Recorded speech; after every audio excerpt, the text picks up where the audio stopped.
quick one before we start. If you're sick of living off servo pies and guessing your way through meals on the run, this is going to help. It's Power B from Nature B. It is a full meal replacement shake. We live on it and we thrive on it. It's not a snack, it's actually a meal.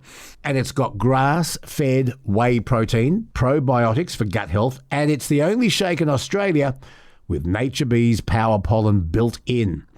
2 shakes a day. It is that simple. If it doesn't work for you, Nature B gives you your money back, no questions asked. The intro pack's $39.95. There are links in the description. And like anything, it works best alongside regular exercise and a balanced diet.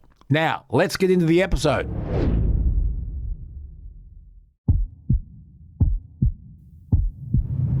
In a world where voices are silenced, one man refuses to lie down. It's about how hard you can get hit and keep moving forward. How much you can take and keep moving forward. That's how winning is done. He's been punted not once, 40 years they've been trying. not twice, You couldn't fire somebody if they were horrible, doing a terrible job. but 3 times. You're fired.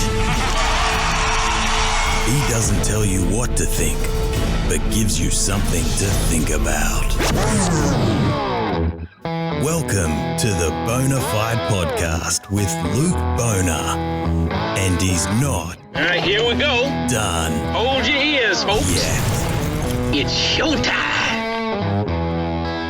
Well, hello and welcome. It is episode 83 of another award-winning Bonafide Oh, hang on. Self-award. Yeah. We haven't actually won. It doesn't an matter. award. It sounds good. No. Do we have awards for this? Because the radio awards have been cancelled. Mind you, I've won 6 of them.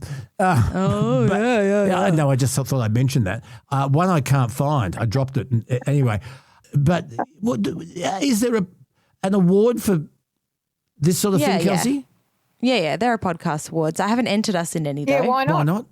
Well, they cost money and time. Yeah, you got a lot on. Yeah.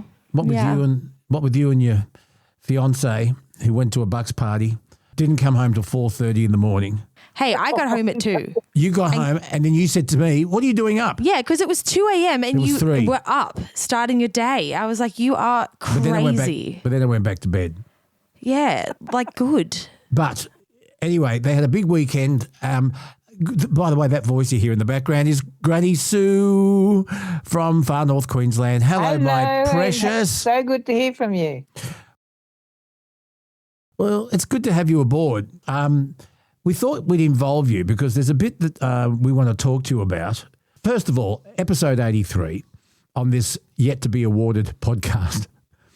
By the way, Granny Sue, have you seen any of the teaser stuff that Kelsey's put out there on our trip to Dubbo and my ride in the I truck? watch everything you put out. Oh, you're so good, God, Granny love you. We should Sue. have you bottled.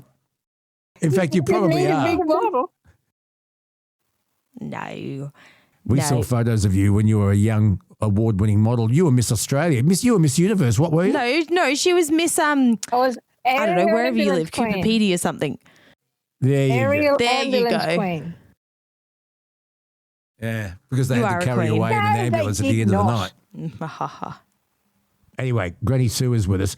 I Yeah, thought we it went was to very Dubbo. What good. did you make I of don't know it? why you don't spend more time in the truck. It's really good for you. Well, the full YouTube video of the full ride along is out on YouTube as we speak. As we're recording this, it's uploading and it is killing my brain, but it is uploading. So by the time this comes out, it'll be there for all you guys to watch. And as I always say, Luke's resting bitch face is very strong in this one. Just go along with it. It's fine. He's enjoying himself, I promise you. I wouldn't want to go a long distance in one of those trucks. Rod Hannafy is about the same height as me. I was 6 foot. I think I'm now 5'11". But there's not. He has his chair very close to his steering wheel, and there's not enough leg room. And in the passenger seat, there's not much leg room. There's not meant to be a passenger, by the way, and there's no airbag for the passenger. Yeah, Did you of know course that? I knew that. No, I didn't know that until I edited. I have been in a truck for 3 or 4 days at a time. I absolutely love it. Yeah. Luke, Yeah, but you've got short legs. Make any difference? just remember, Granny Sue, Luke is a princess. Okay. Oh, sorry. You are a little bit of a princess. You love your creature comforts. That's why it's terribly difficult to get you out of the man cave. But we did. Whether or not we'll be able to take Luke on a long distance truck drive is another story. Maybe if we win an award, Luke will get into a truck for a whole night. Go and get us an award. We'll get our listeners to chip in. How much do you have to pay the judges? I don't know. Anyway, here we are. It doesn't work that way. Here we are, episode 83, and Granny Sue is joining us on this particular intro because there's a bit I want to talk to both you and Granny Sue about. By the way, coming up, we're going to talk, and Granny Sue, your opinion on this, whooping cough. The numbers of kids suffering from whooping cough has gone up astronomically in the last 5 years, especially since COVID, when people were very, very hesitant to get vaccinations because Dr. Google and so-called experts were saying that vaccinations gave you autism and other things. And now we have kids, newborn babies with whooping cough, which can kill you. And Dr. Philip Norrie is really, really pissed off about all of this. So I'm going to talk to him about that and some other medical issues, including the high cost of private healthcare. It's just gone up over 4%. And I'm going to ask the question, is private healthcare worth it? Do you get your money's worth? Dr. Norrie says, well, if you want a specialist, for example, and you want to choose the doctor of your choosing, well, you can do that with private healthcare. I said, yeah, but the gap is astronomical. There's no ceiling on the gap. So a specialist can say, yeah, well, you can choose me. Most of your bill will be paid for with your private healthcare, but you're still up for an enormous amount of money. So I'm going to ask the question, is private healthcare worth it? And No. And a few other things. But vaccinations, Granny Sue, you would remember, like me and Kelsey's mum, Nikki, polio. We had 2 kids at our primary school in Calipers, and it was the polio vaccination that saved many, many lives. And there are plenty of 70-year-olds in Australia today with withered legs that had calipers because of polio. Yes, do you remember the course. polio? I think this whooping cough thing is going back to people not getting their kids vaccinated. There's so percentages that cause problems of the vaccines, and I just think when you look at a child that is suffering to even breathe, how could you not want to get that child vaccinated? And if you now want to go and see somebody with a baby, you have to go and get a booster, which I have done. Yeah, see, I didn't know that when I visited my granddaughter, and I haven't been boosted, and I need to do it. I didn't think of that. Now, my little granddaughter has been vaccinated. Kelsey, we all have to get a booster because young children are susceptible to this. And there are parents who say, oh, no, my child's at the childcare centre, but not vaccinated. Well, should childcare centres ban kids who aren't vaccinated? Yes, I really think so. Because it's such a disease that just travels so quickly, and It's highly contagious. do you want your child that sick? Kelsey, it's a respiratory infection, and it destroys the lining of lungs, and particularly susceptible young children, and that they can either perish or they cough for 3 to 9 months, and the scar tissue on their lung stays with them forever. Yeah. When I see like an old person kissing a baby's head, I'm like, no, don't kiss a baby. You never, ever, ever kiss a baby, ever. I just think back to the cavemen. I think about them and I'm like, just imagine what they would be thinking looking at us being like, nah, I'm not going to have the vaccination. You know, they'd be like, you bloody idiots. Yeah, well, vaccination played a very big part in our longevity, but so too did penicillin and antibiotics because we were fighting infection. I'm going to talk more about that with Dr. Philip Norrie and private healthcare and the cost thereof. Going to talk employment with Graham Wynn. We have a massive, massive depletion of apprentices in Australia while we're trying to fight a housing shortage. Builders can't find apprentices, and more kids are being funneled towards tertiary education and university degrees. Granny Sue, a lot of parents out there are convincing their kids that they're better off with a degree than starting an apprenticeship in year 10 and learning how to use a hammer and a saw and how to become an electrician Yeah, or a I chippy totally or a agree. plumber. I had my nephew call in here the other day. He owns 2 signwriting businesses in Townsville, and he cannot get even anybody to come and work for him. He can get someone for a day, and they decide it's too hard. They pick up their day's wages and they don't come back. And so he now tries to run 2 businesses on his own. And he's struggling quite a bit. And that's only just one person that I know personally. Yeah, I remember getting a phone call on my Triple M national show from a baker, and I think he was in Shepparton, and his father, his grandfather, and his great-grandfather started this bakery. And he rang me, he's in his 60s, and he said, I think when I retire, the whole family business, 4 generations, is going to go because I can't find an apprentice that's willing to start at 11 o'clock at night and work through until 7 or 6 the next morning. And he said, I think the family bakery is over, plus the extra competition we're getting from Coles and Woolies and the bread that they provide people. Very sad, but he can't find an apprentice. Over, and I just think it's terrible. And I really think that the dole should be a lot less to make them go back to work. And if they apply for a job and don't take it, they definitely should have their dole cut for a fortnight to see that they really need to take that job. I'd be a harsh person if I was in charge. Imagine that, Granny Sue, Prime Minister. Yeah. I would vote for you, Granny Sue. And you know what you'd call it? The Common Sense Party. That's exactly right. Would you bring back the cane at school? No. Yes, I would. Oh, Tell us why. Sue. If you knew you were going to get the cane, you behaved a lot differently to if you knew that you were just going to get sent home. No. If you knew that you'd done something really wrong and you had to front up to in front of the whole class, hold out your hand and get 3 across your palm of your hand, you would change your mind pretty quick. 3, God, 6 was your limit, and I had 6 plenty. And then if your parents found out you got the cane and you explained to them why, Yeah, well, you got see, a my flogging at mother home was as my well. teacher, so I should say that. So I got plenty of use with the cane. No, it would usually go and cut a piece of bamboo. I need it right now, so you'd have to go and cut the piece of bamboo so that she could flog you with it. Yes, and we all know your guys' generation is totally mentally stable. So Excuse me? good idea.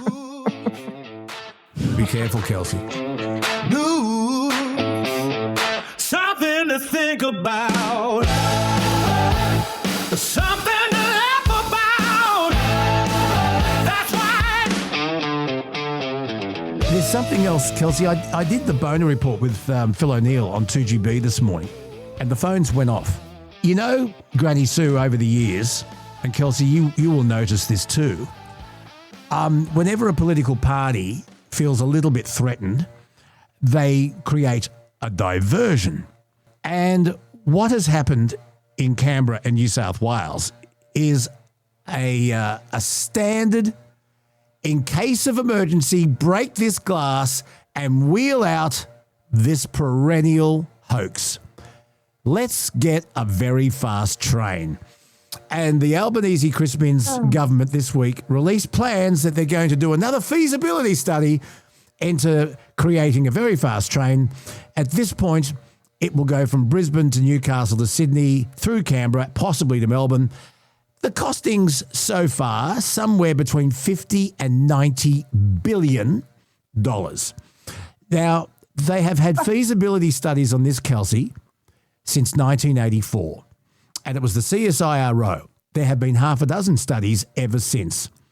Every single feasibility study, which is conducted by people in the know and engineers and economists, has said it is not possibly financially viable. But they've brought this up. Now, it's never going to happen. And the feasibility study will last for 2 years, and then they'll drop it just after the next election. You watch. They've done it so many times. I think a fast train would be a good idea, though. It would be a good idea, Kelsey. How are you why going to aren't fund those it? billions being spent where they're supposed to be being spent instead of something that's just a pipe dream? It is a pipe dream. It's a great idea, but we don't have the population to sustain it, Kelsey. Let me tell you why. Most of the population of Australia is on the east coast, and it's a thing called the Golden Boomerang, and it runs from Brisbane down to the Gold Coast to Newcastle, Sydney, Canberra, and then down to Melbourne.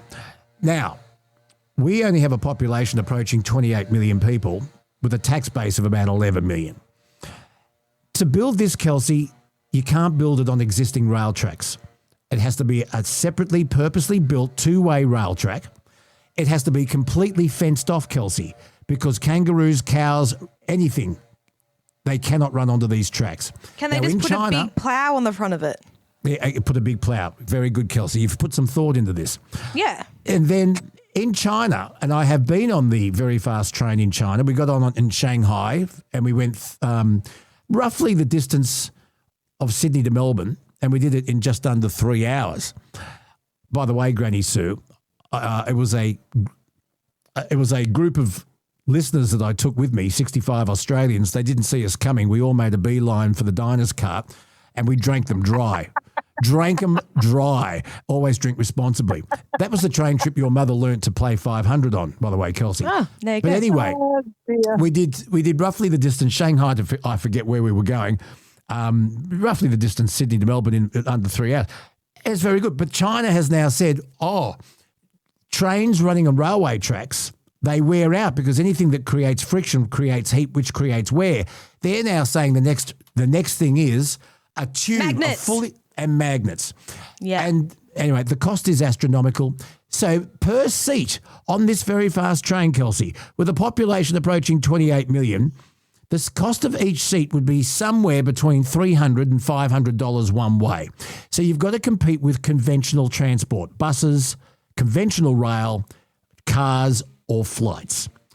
It will not work. And I'm telling you this, the government can't sustain it. It will have to go to a private tender, and any business, any company that wants to run this is going to want to turn a profit for its shareholders, and it will never, ever work. They started the first feasibility study in 1984. 96% of the population loved the idea. The 4% that hated it were the experts, the engineers, the economists, and the people who knew a little bit about very fast trains. It's a diversion, and you mark my words, and for $90 billion, and that cost will blow out, surely we should fix our existing roads, our existing rail, build better houses, more houses, better schools, better hospitals, and do something about the cost of living. This is pie in the sky. Agreed. And it's bullshit. Totally. Yeah, right. Sean's on the phone at Barara Heights. Morning, Sean. Hello, Luke Boner. I see you on television of a morning. They have some boring people on television. Maybe Channel 7 could put you on more often. And with that, I just want to say this is a train to the never, never. And the Prime Minister, when he wants a diversion, he starts talking about this crap every 5 years, every 2 years, and it'll never happen. Yeah, he's absolutely Of course it right. won't happen. It's good to hear your voice. I haven't heard Sean for ages. Good to hear your voice, brother. Yeah, I know I ring Phil O'Neill. You got the sack, and now Phil O'Neill is the boy in town. There you go. Don't hold me responsible for that, Sean. But you know what, though? And it is great to have Sean on the show, too. You're absolutely right, Luke. The thing is that people have seen through this now, this whole idea of the distraction, you know, and how insulting is that to the Australian public? I mean, let's go to the other end of the spectrum. You look at supersonic air travel, Concorde, for example. Why didn't it last? Yeah, it went fast. Oh, but you can't go at supersonic speeds over this country or that country or that country because of the noise. And it carried very, very few passengers. So the cost of the seats were astronomical, and it was a great idea. It was a financial disaster. That's it. Well, I wonder if there is anything that they actually can come up with, because the idea in theory is a good idea. The idea of a fast train is a good idea, but and that's only in theory, right? Now, how about we put some more money into public housing? How about I tell you what, if you want a joint venture between Queensland and New South Wales, let's get rid of the cane toe. I know, another rabbit-proof fence. There you go. But also, would you like me to tell you some of the texts and emails we've got about the fast trains too, from China? Yes, go. This is from Michael on the email. Business class seats on the Shanghai to Beijing cost about $275, 4.5 hours in duration, and it's about 1,300 Ks. China recently achieved a significant milestone on having 50,000 kilometres of track. Well, that's good. But again, like you say, they don't have kangaroos hopping on the tracks, do they? Gary at Glenmore Park in Western Sydney said that he regularly uses the train in Tokyo Central to, I don't even know how to pronounce the other station, costing $80 each way, and they run every 20 minutes. Reliable service as well, super clean, reliable. Most of the listeners totally agree who have seen all these feasibility studies. And by the way, to create a feasibility study, you've got to have a committee. Kelsey, do you know what a camel is? A camel? Yes. Like the animal? Yes. Yeah. A camel is a horse that was designed by a committee. Oh, well done. So this is why we got Granny Sue on. Anyway, she agrees with you. We're gonna also have the man cave with the vice captain Adam McDonald. It gets a little bit fiery. On Grace Tame, on the ISIS brides, and a few other things. We did attempt to have a bit of fun at the end, but she did get a little bit fiery, Granny Sue. Not surprised. Grace Tame, she has certainly polarised Australia, and she's been labelled Australia's Greta Thunberg. So you'll hear Which what we I think is a compliment. See. We'll leave it there. And you can hear Kelsey gets more than her fair share of say during the man cave, and that's coming up. I wanted to share with you something else, Granny Sue. Yep. I'm going to start a regular segment on the Bonafide podcast. Granny Sue, do you remember that fantastic television series hosted by Peter Luck called This Fabulous Century? No, because I didn't have television till probably only 20, maybe 25 years ago. Wow, that's interesting. I lived in the middle of nowhere and there was no television. Well, Peter Luck hosted this series, and it was a look back. It was a historical, nostalgic look at ourselves right throughout the century, and it was fantastic. And I'm going to find a great historian that can take us through different segments of our lives and before our lives, and a look at Australia's great history. And I was looking at something, it was called Growing Up in the 70s, where we had the cane, where we had the dunny man, where we had milk delivered. We had milk for free at school. We had free dental trucks that came to the school. We had polio vaccinations. But did you have Healthy Harold? No, you had Healthy Harold, but kind of like that, except they got kids in their dental vans and you were put in a chair, and if you needed a filling, they drilled you right there and put a filling in right there. We had the introduction of fluoride into our drinking water. No one complained. And Australians' teeth were saved. Milk was given to you for free at school because just after World War II, we had to go and milk cows. We had to go and run the cow down. See, that's even better. But you see, I think we might look back. We had drags to bikes.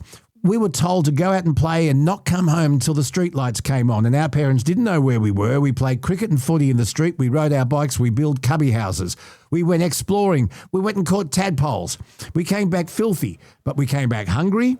We ate what was given to us, or you went hungry. And we've lost that freedom, but we've got more protection now. So I'm not saying life today is better. It's just a bit different. So I thought we might take a look. You could not buy anything at the shops, Kelsey, after midday on a Sunday. There was no late night shopping. The shops closed at 5. You had shopping until midday on a Saturday. And it gave workers time off, and it brought families together. And we had a sense of community. We had party lines because sometimes you couldn't afford your own phone, so you shared it with maybe 12 or 20 other families, and they could pick up the phone and listen to you. You remember the party line, Granny Sue? Yes, I did. Definitely did. Yes. My mother ran one on the station we worked at when they first put the phone through. And there was 8 of us on the one line. Forget our ring, I think, was 2 shorts and a long. Yes, yes. And Kelsey, you'd be on the phone and Auntie Pat, because everyone older than you was auntie or uncle, they would often pick up and say, could you hurry up, please? Yeah. Other people... Well, that's exactly what they did. Come on, we want to use the phone. Get off. But it made phones cheaper. It made phones cheaper. You could buy lollies 2 for a cent. You could buy a potato scallop for $2. 5 cents, 5 cents for 2. Things were a lot different. You had one car, families, and Dad took that to work. So Mum at home, maybe with the kids, had to rely on Shank's pony, which is your feet, Kelsey, or catch public transport. And if you forgot something, if you ran out of bread or milk at midday on a Saturday, you couldn't buy it on a Sunday. You had to wait. So you had to plan ahead. You had to think a bit slower. And things were a lot different. I'm not saying better, but, you know, they were different, weren't they? So what are you going to call this segment, Luke? I'm going to leave it up to our listeners. Right. The good old days. The good old days. No, the boring old days. What about nostalgia?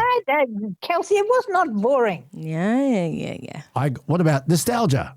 It's not what it used to be. I don't know.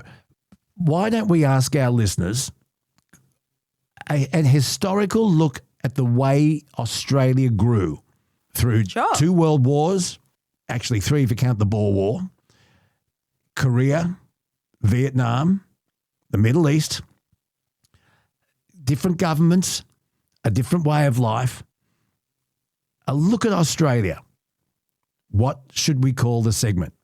And do you think it's a good idea? I think it's an excellent idea. You will get some wild stories, though.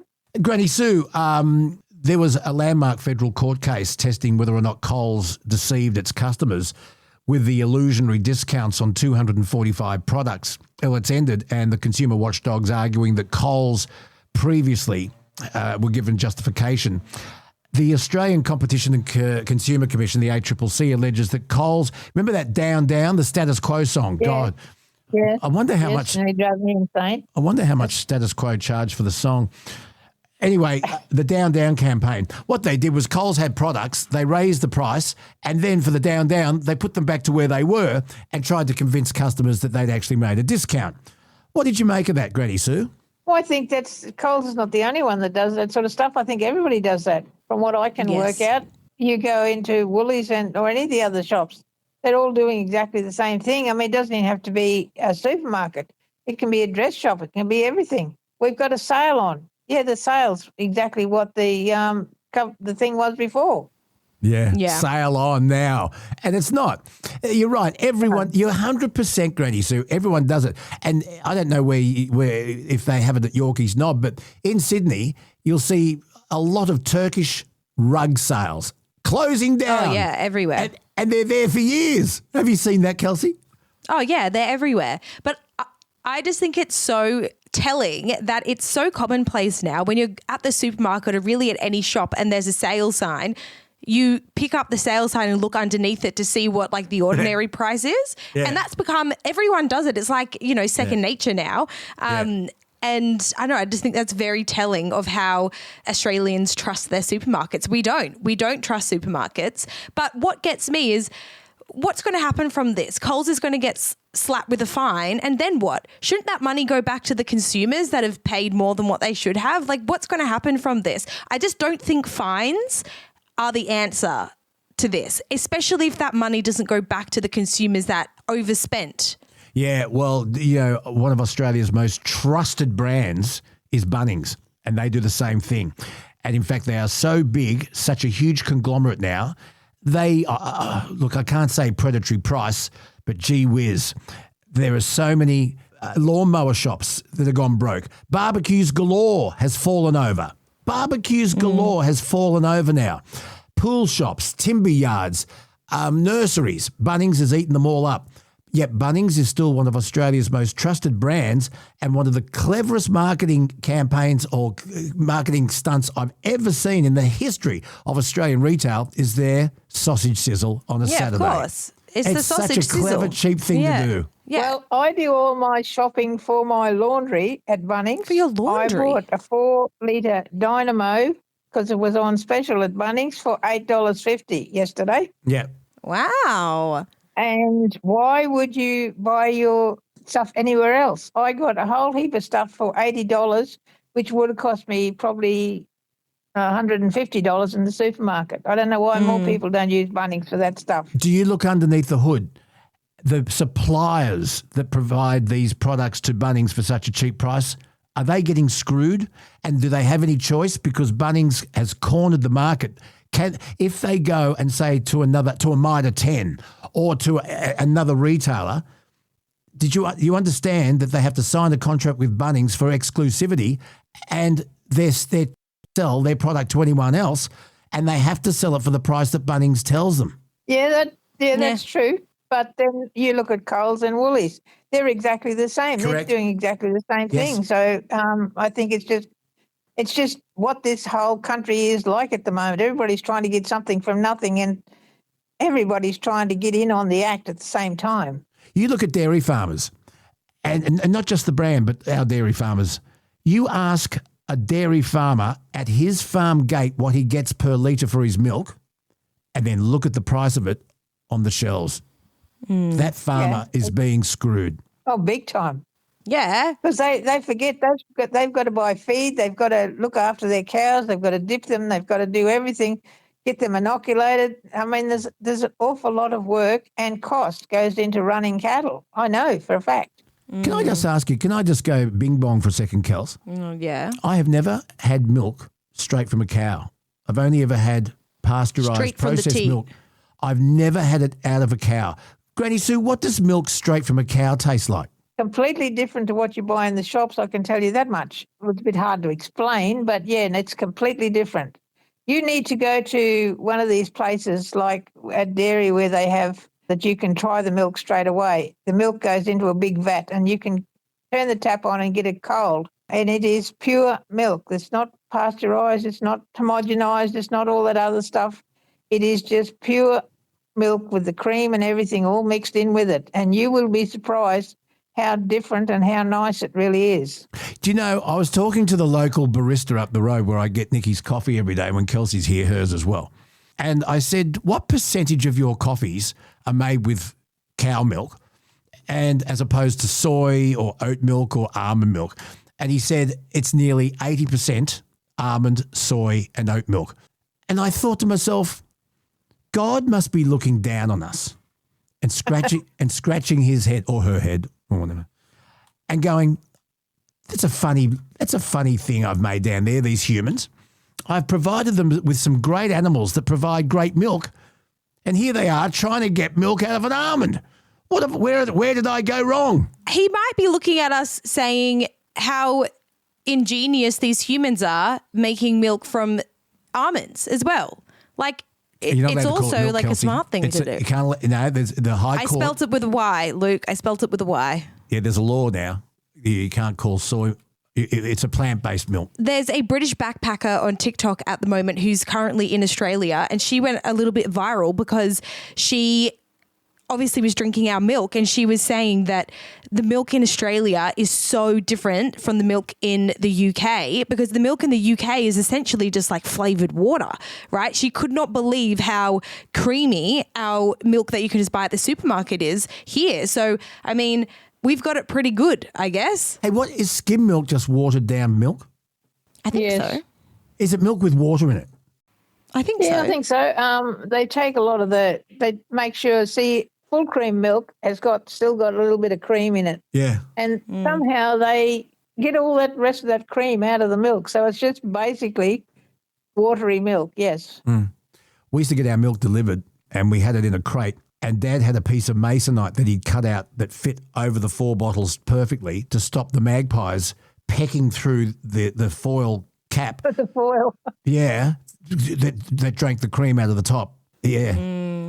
The milk. Well, we have a milk here in North Queensland called Mungali, and it is a dairy up on the tablelands, Atherton tablelands, and the cream is about the neck of the bottle. It's a different shaped bottle. The cream just about fills the whole neck of the bottle. You have to really shake it to get the cream back into the milk to pour it. Turn it upside down. Absolutely beautiful. Oh, yeah, it's beautiful. I want to try milk direct from a cow one day, Kelsey. That's one of our projects. Incidentally, talking of nostalgia, so we had a Milko, Kelsey, that would deliver your milk. Yes. And when it was time to pay the bill, the secret sign, the very secret Bona sign to tell the Milko that his money was in the letterbox, there was a little bit of newspaper that stuck out of the slit of the. That was our secret sign. Everyone did the same thing. The money for the Milko to the cent was measured out and put in the letterbox. And guess what, Granny Sue? No one's milk money was ever stolen. No, of course not. No. No. You were blacklisted and you didn't get any milk. That's why. I do have to say, anyone that just drinks milk like from a glass, like just has a whole cup of milk, I don't understand. I reckon you've got to be a psychopath. Yeah, if it was from a glass, it'd be a glass of milk, Kelsey, not a cup. Whatever. Just drinking raw, like just drinking straight milk? I don't know. I could never do it. Like when you see someone drinking straight milk at like a restaurant or something. You see, this is what we deal with. And do you remember the Quick commercial? A glass of milk contains vitamins A, B, C, D, thiamine, niacin, and something else and iron. It's like a big calcium. It's like a big vitamin pill. Go on, Freddie, drink it. And he doesn't. A glass of milk can also contain 2 teaspoons of Nestle's Quick, which makes it kind of a big chocolatey vitamin pill. And this is back when Nestle was called Nestle's. And then Nestle. Milk is very good for your bones, Kelsey. It's full of calcium and you really need it. Yes. Well, it's not actually that rich in calcium compared to other sources. But anyway. Oh, Jesus Christ. Anyway, a glass of milk can also contain 2 teaspoons of Nestle's Quick. Got this voice message from Nathan. I haven't heard it yet, Granny Sue. You're with me on this. Let's have a listen. Hi guys, it's Nathan here. Just trucking away here. Heading up your way around Easter time. I've never been to the Royal Easter Show. Going to take myself and the family. I'm always up around this way all the time. I travel to Sydney a lot for work, but I don't stay in there long because I'm a truckie. I stay on the side of the street somewhere in the truck. But where can I stay in Sydney that's affordable and that's close to the Sydney Olympic Park, so we can go to the Royal Easter Show and maybe catch a train in and sightsee? Well, there's a million hotels and motels. There's a Novotel right out there at Homebush. But during the Easter show, it cost you an arm and a leg. Yeah, I feel like no matter where you stay, it's going to be expensive. Getting into the Easter show is expensive. Do you know how much it is to get into the Easter show? Oh, it must be like $100 now or something. $48 for adults, $29.50 for children. Oh, that's all right. $138 for a family. That's 2 adults, 2 children. Then you've got to pay for everything when you're in there. Yeah, it's when you're in there that costs the most money. Do you know what the rip-off is? The show bags. Of course. But Granny Sue, have you been to the Easter show before? I have never been to Sydney.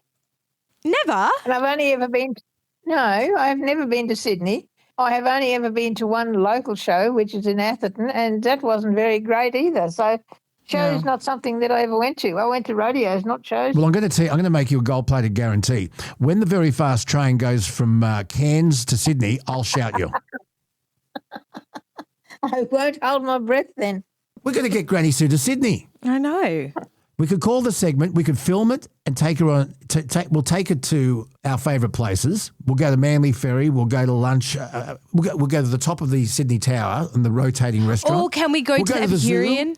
Can we go to the Epicurean and get the buffet? Yeah, but I just had roast lamb. We can do that. We can go to Taronga Zoo, the Opera House, down to the Rocks. Let's take Granny Sue. We could call it Sue in the Smoke. Oh, yeah, that's good. Well, we'll have to go and have a look at my jeweller shop too, my family's jeweller shop. Yes. Yeah, what? Tell Kelsey that story again. My family is called the Farron Prices, my married family, and there is a Farron Price jeweller in Sydney, which is a family member. There was 2 brothers. One came north and started a station. The other one stayed in Sydney and started a jewellery shop. Oh, wow. Surely they can fly you down to Sydney. Yeah, get them to fly. Put you up at Crown Casino. My husband, of course, we were only married for 10 weeks when he was drowned, so the family probably doesn't know much about me at all. But I was sent a photo the other day of his grandmother and George when he was a baby, my son as a baby. Oh, wow. Well, we're going to get Granny Sue to Sydney. Put that on your task list, please, Miss Kelsey. Oh, yes, because I don't have a million. We'll get a sponsor. We'll get Qantas on board or Jetstar. Dream big, Luke. Dream big. We'll get the Crown Casino to put you up, and we'll take you on a day out in Sydney. How would you like that? I would love that, but goodness me. Well, we don't have a budget, so we'll try and. Don't go spending all your money on me. No. Now, we'll rort it. We'll get sponsors. We'll get sponsors. Oh, righto, okay. Granny Sue, we got a voice message from Kenny. I haven't heard this either.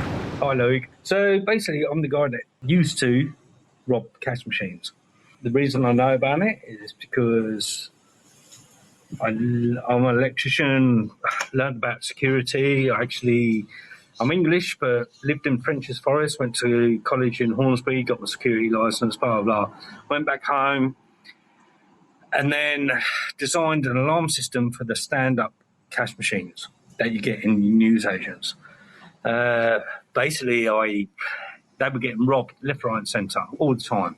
So what I designed was great. The company I was working for earned a lot of money out of it. I got nothing.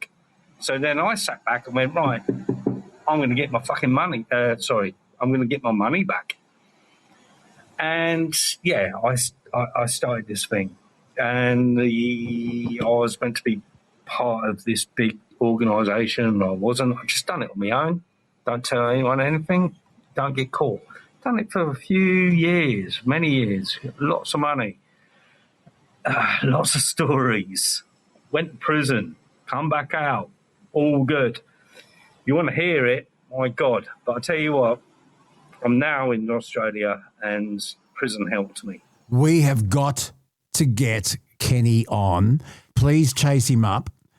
Granny Sue, what do you make of that? I don't have much to say, I don't think.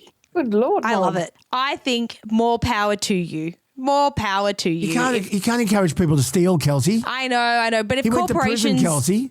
If corporations are going to steal your idea, make millions of dollars off it and give you jack all, I can understand why he was motivated to do such a thing. And although I don't condone it, I'm kind of a fan of it. Yeah, you see, this is the millennial Granny Sue that, remember, she condoned shoplifting. Remember that?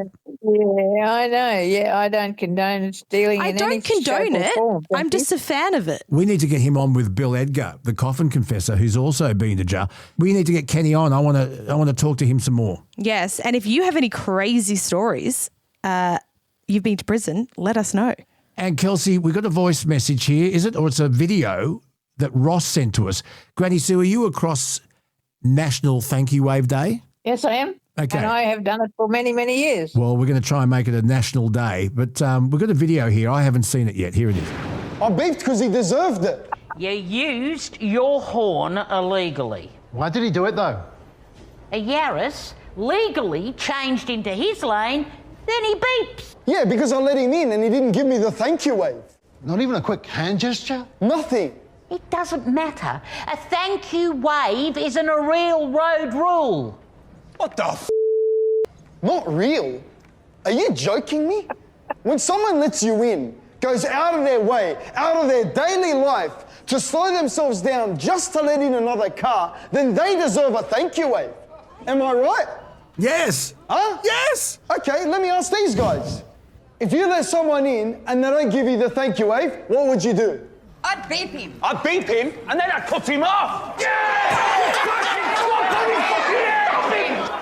So that is from Superwog, and Ross sent that in to us. That is gold. Can you send that to James Ward? May the 8th, National Thank You Wave Day. We'll have more to say as that date gets a little bit closer. 2 days before my birthday, everybody. You can send donations to Luke Boner Radio. Get lost. Anyway, that is gold. I did not know that existed. We are May the 8th, National Thank You Wave. Is it un-Australian not to give a thank you wave when someone lets you in, Yes. Granny Sue? Yes, it might stop a little bit of this road rage shit that's going on. That's the whole point. Exactly. Which is absolutely disgusting. Yep, I think it might just have a little effect on road rage if we all just slow down. And then if somebody does let you in, you give them the thank you wave and then you do it for someone else and let the love grow. And can I just say, if you are the first person in line at the traffic lights, it is your responsibility to take off the mark as soon as that light turns green. There is nothing more annoying than a Wally behind the wheel when the light goes green and he takes 3 seconds to put his foot on the accelerator. Oh, my God. Because they're on the phone. Yeah, Kelsey, that's another day. We'll call that Get off your ass at green light day. Yeah. It's another day. Don't try and undermine my day, Kelsey. Oh, okay? whatever. That's called road rage, Kelsey. No. Yeah. Coming up on episode 83, Dr. Philip Norrie, the No BS Doctor. I'm sitting back, radio on, Luke Bona talking, keeps me rolling along. Stories and laughter that brighten my day. Got that bluesy rhythm, but it's swinging my way. Oh, I got the Luke Bona blues, but they're the kind that chase away the gloom. Tapping my feet, smiling wide, happy blues, riding with me tonight. From the outback tales to the city lights, spinning yarns that feel just right. Every word's a beat, every lap's a tune, turning my blues into sunshine soon. Now the blues ain't always sad, you see. They can lift you Time for some medical news with our regular contributor, Dr. Philip Norrie, Australia's most degreed GP, the very outspoken Dr. Philip Norrie. We call him the No BS Doc, but he's also known as the Wine Doctor. And there's some really important issues I wanted to discuss with him. And one concerns, well, they all concern all of us, but the first one is something that I find particularly disturbing. We have in Australia now a potentially catastrophic decline in Australia's childhood vaccination rates. And that has contributed to the largest, sharpest increase in cases of whooping cough. The largest amount of cases in 35 years. Rates of whooping cough, which is a highly contagious respiratory disease, also known as pertussis, rose almost 800 cases per 100,000 Australian children last year, according to a recent Productivity Commission report. And I wanted to discuss that amongst some other important issues with the doc this morning, and he's on the line. What's up, Doc? Hi. Hi. Well, before we talk about Australia's attitude to vaccinations and the changing attitude to vaccinations, particularly since COVID, first of all, can you tell us exactly what whooping cough is? Well, whooping cough is called pertussis. It's a respiratory disease, and if babies get it, they just literally cough themselves to death because they keep coughing, and then become so tired that they stop breathing. So it's fatal. It can be fatal in babies and young kids, and that's why it's so important. That's why we give it as one of the triple antigens. You know, you have whooping cough, diphtheria, and tetanus, the triple antigens, when they're very young. You know, it's 6 weeks and 2 months, 4 months, and 6 months. So you've got to have this vaccination early to protect yourself. Otherwise, if you get it, it can be fatal. And one of the biggest contributors to that is grandparents, because grandparents usually don't keep their vaccinations up to date and hence could be not vaccinated for whooping cough and contract whooping cough themselves and give it to their grandchild while they're looking after it, nursing it. So grandparents and basically all family members now have to have a vaccination when the daughter or daughter-in-law gets pregnant. Everybody in the family has to have the triple antigen just to cover whooping cough so that the family members who look after the baby and see the baby don't give it to them. I saw a documentary in the ABC not so long ago that was concentrating particularly on vaccinations and whooping cough. And there was a couple that had a young newborn and it had whooping cough. The family did not believe in vaccinations because they'd read online that vaccinations can make you sick, that during COVID it was a conspiracy of a big pharma to have vaccinations, that having vaccinations against the flu can actually give you the flu, that vaccinations can cause autism, all that stuff you read online. Well, their child got whooping cough and nearly died 3 times. The lining of the lung had completely degenerated, and the baby cried 24 hours a day, 7 days a week for months. And as I say, nearly perished 3 times. This was because of a skepticism over vaccinations that thousands or hundreds of thousands of people around the world now have because of what they read online. Yeah, well, the trouble with the internet is it's given idiots, morons and dumb a voice. And that can be fatal, right? So these stupid people become influencers and do a podcast and think they know what they're talking about, which is bullshit. And so they change things around. So you've now got all this tree huggers who won't vaccinate their kids and suffer the consequence. Well, the kid suffers the consequence.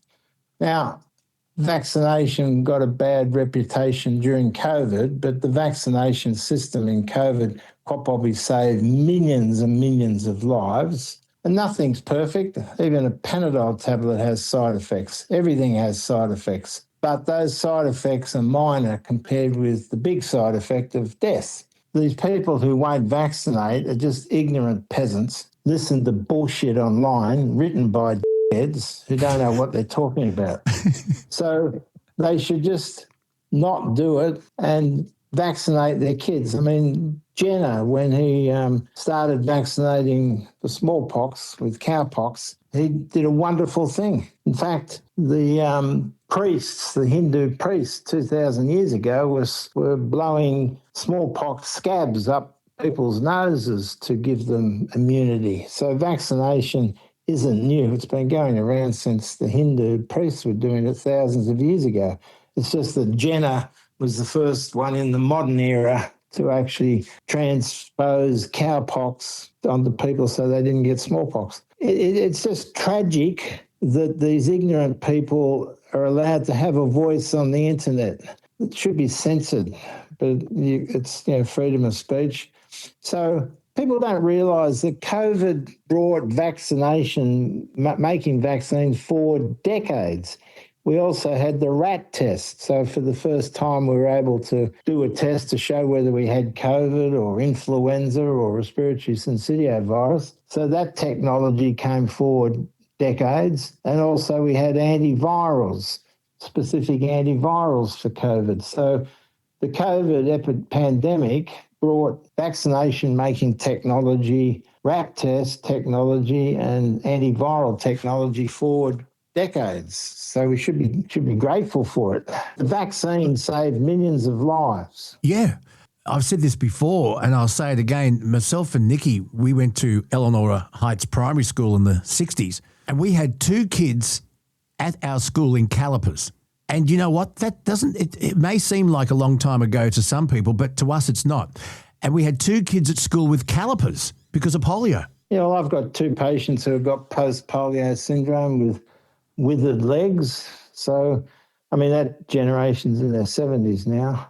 When Australia confederated in 1901, we had the most advanced civilization on the planet. We had the highest standard of living and we had the highest life expectancy of about 51 years. Now, that's 85 years for women and 79 years for men. And the reason for that is because we got rid of all the infections that killed us, all the childhood infections and all the other infections that cause septicemia and stuff. So we've basically gone up from 51 to 85 life expectancy, mainly because we got rid of infections. And then, we treat vascular disease and all that. But it was the infections that were the big thing. The thing that must concern you, Dr. Norrie, is that it's a massive spike. It's marked the highest yearly number of cases since 1991. Let me just give you some figures here. Almost 26,000 of the cases were detected in New South Wales, more than 15,000 in Queensland, another 25,272 notifications of whooping cough were confirmed by authorities last year. What the hell? Well, it's people didn't get their kids vaccinated during COVID. And then you've got the grandparents and parents not being vaccinated. I mean, you're supposed to have one every 10 years to keep your tetanus up to date. you've then also got the tree huggers, the people who just won't vaccinate for whatever reason, mainly stupidity. Because if you love your child, you don't want to see them suffer with an infection. Can I ask you, who is Andrew Wakefield? The reason I ask this is because the idea of a link between vaccines and autism originated from a 1998 research paper. It was published in The Lancet, and it suggested a link between measles, mumps and rubella vaccine and autism. Who was Andrew Wakefield? Don't know that one, sorry. All I know is that it's not a cause-effect relationship, but an association. So you can have a cause-effect relationship. In other words, this caused that, and it's a direct cause, or which is what is happening here, there's an association. So autism usually presents around 18 months, 2 years, when you're 18 months or 2 years old, and that's the same time that you get your measles, mumps, rubella. People started thinking, well, maybe measles, mumps, rubella causes autism, which it doesn't. It's just an association that you get your measles, mumps, rubella vaccine at the same time as you would normally start developing or show signs of autism. So it's not a cause-effect relationship, it's just an association. People who brought it up are wrong. In New South Wales, they brought in a law where if you didn't get your child vaccinated, you lost benefits. Do we need to ramp that up, or was that being a little bit draconian? No, this whole business, you need a driver's license to drive a car. And the same thing should be when being a parent. Being a parent is a great responsibility. It's a huge responsibility raising children, the next generation. And you don't need a license for it. You don't need a rule book. You don't need to pass a test or a course, which is incredible. But anyway, people, if you don't play the game, if you don't vaccinate your child, then why should you get benefits, right? I would extend it to old people. If you haven't had a blood test or a blood pressure check or whatever each year, then you shouldn't get the pension. And that would sort out a lot of people, because a lot of people just couldn't be bothered getting their sugar or cholesterol or prostate or kidneys or liver checked or the blood pressure checked. I would say if you don't have your annual blood test and annual blood pressure check, you don't get the pension. That is sort out people. Wow. Dr. Philip Norrie is with us, the No BS doctor, they're also known as the wine doctor. Look, something else that's very important, want your opinion on this. Is private health insurance worth it? The news this week is that private health insurance premiums are going to rise, and they're going to rise at their fastest rate in almost a decade, after the government has approved a 4.41% average increase from April. Private health insurance can be very, very costly, but can you live without it? A lot of people I talk to, a lot of the feedback I get is from people saying, I'm going to get out of my private health insurance. I don't think I'm getting my value for money, and I'll take my chances on the public system. I can do without it. I need to pocket the money because the cost of living, buying groceries, paying for electricity bills, etc., means a lot more to me than a private bed in the hospital. Dr. Norrie, your thoughts on this approved rise in private health insurance premiums, and is private health insurance worth it from a GP point of view? Okay, it depends upon what price you put on your health and how you value your health. Private insurance gives you the options. It's like you pay insurance on your house, you pay insurance on your car, you hopefully have death covered, paid so that if you die, your family isn't destitute. So we have lots of other insurances. Insure your home, insure your car, insure yourself. Insurance is one of those things that you hope you don't ever have to claim on, but it's there and you pay for it. Now, private health insurance is the same. You hope you never have to claim on it, because in order to claim on it, you've got to be really sick. But it's plan B, it's the backup, so that if you needed emergency surgery or treatment at the best hospital, then you can get it. In the public system, if you need a knee replacement, hip replacement, you've got to wait a year or more. But if you're having a heart attack, you can get treated straight away. Teaching hospital in Sydney, for example, has a unit that's open 24/7. So if you come in with chest pain, they do a angiogram and show you've got a blockage. They'll put a stent in straight away and save your life. So for emergencies like that, the public system covers you. But for everything else, it doesn't. And the rise is just within, cost of living. I think the cost of living was similar rise. So that's all they were doing, is just trying to keep up with inflation and the cost of living. But it depends on what price you put on your health. So as far as I'm concerned, you should cover your house, cover your car, cover yourself, and also have death cover. But that's just a personal thing. The people who always whinge seem to be the ones who drink too much, smoke too much, gamble too much, always got the latest mobile phone, always got their hair done, always got the nails done. So it depends on what you prioritise, and I prioritise my health. I'll give you an example of my dissatisfaction with a private healthcare fund, and I've changed several years ago, and you know this story. I was driving to work one night, and I got something in my left eye, and as I scratched it, I was driving just with my right eye open, and I couldn't see. The vision looked like that frosty glass in your shower. I went and had it checked out, and I had a cataract on my right eye, a pretty big one. So I had to have the cataract removed, and I couldn't claim on my private health insurance. Now, we didn't have top tier because we didn't need maternity, but we had second tier.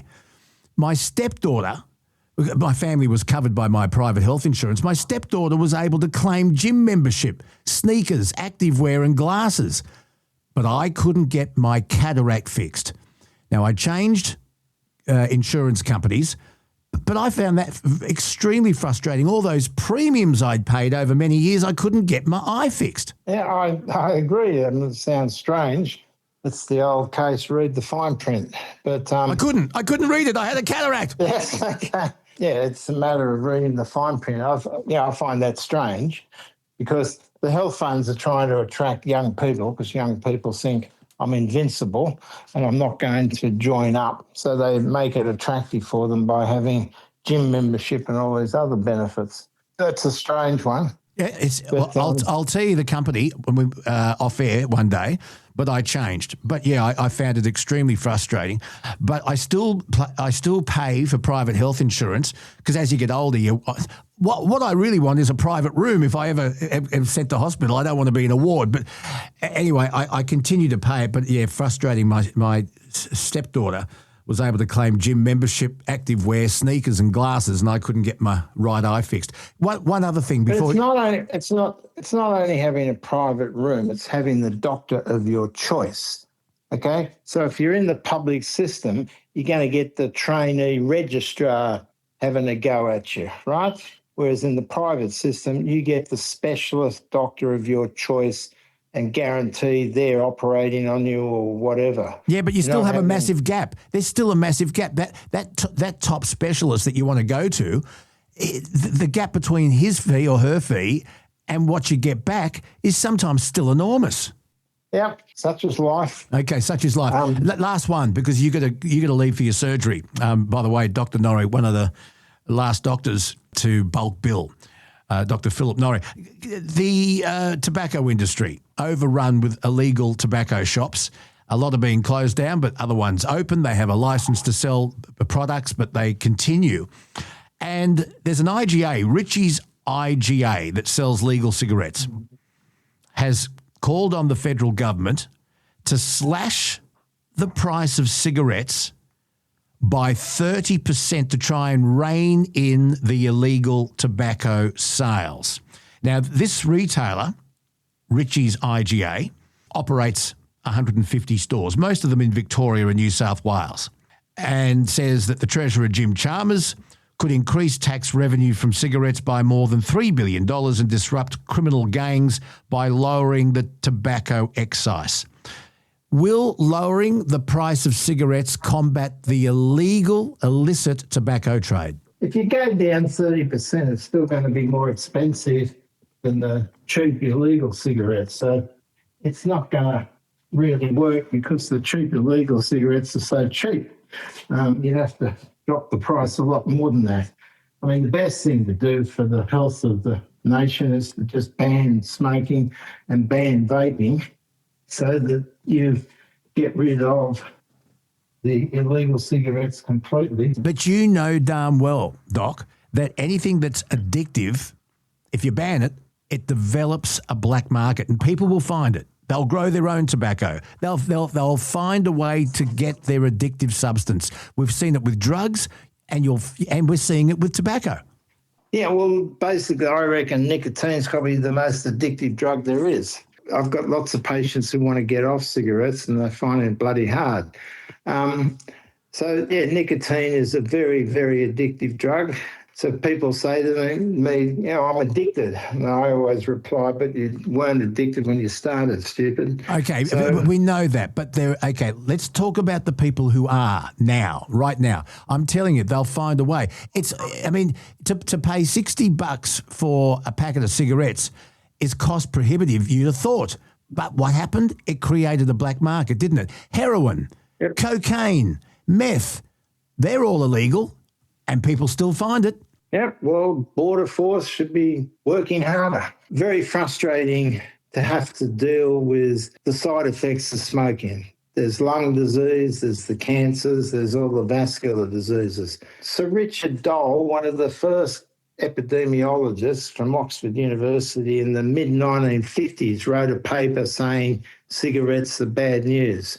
So from mid-1950s, we've known that cigarettes are bad news, and yet everyone still smokes. Yeah, they're just stupid. Do you remember the days of black and white TV where they had doctors in white coats endorsing Camel?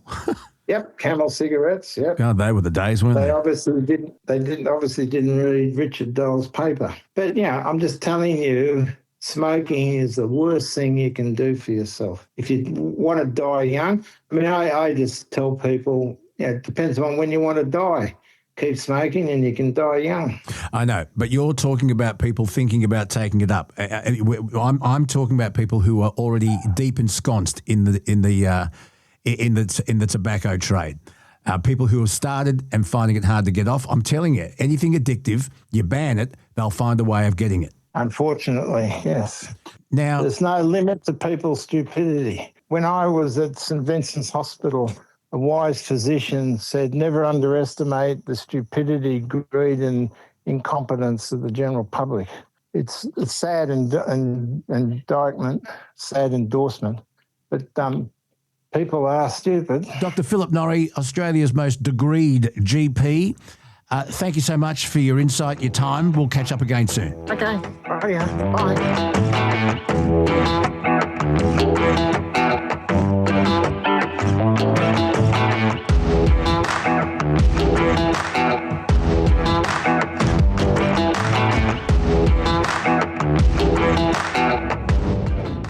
Time to talk employment issues with our guru, that is Graham Wynn from Superior People Recruitment. A lot to talk about today, Graham, and it's stuff that affects nearly all of us, whether you're employed or not. I tell you what, there's always something to talk about. And before we get into Australia's massive apprenticeship shortage, and do we now bring in more skilled labour from overseas, or do we set up some massive program to try and encourage young Australians to become apprentices? I've got to tell you, there's something that's amused me, and I bet it amuses you too. Are you ready? Yep. Okay. So you've been around long enough to know that when politically you need a diversion, since 1984, when the CSIRO first developed its Very Fast Train Authority, the VRTA, if ever you're doing badly in the polls or there's an issue you need diverting, they bring up the idea of a very fast train. And this is what Anthony Albanese and Chris Minns have done this week. They're talking again about a high-speed rail network, at first linking Sydney, Newcastle and Canberra, and then Melbourne. This is not a new idea, and there have been at least half a dozen studies into the viability of Australia having a very fast train, And none of these studies have come anywhere close to saying, yeah, good idea. But they're doing it again. Now, Gray, I have been on a very fast train in China, and it was a great experience. But I got to tell you, it wasn't cheap. No. China has now gone, nah, running a very fast train on railway lines is not viable in the long term because friction causes wear.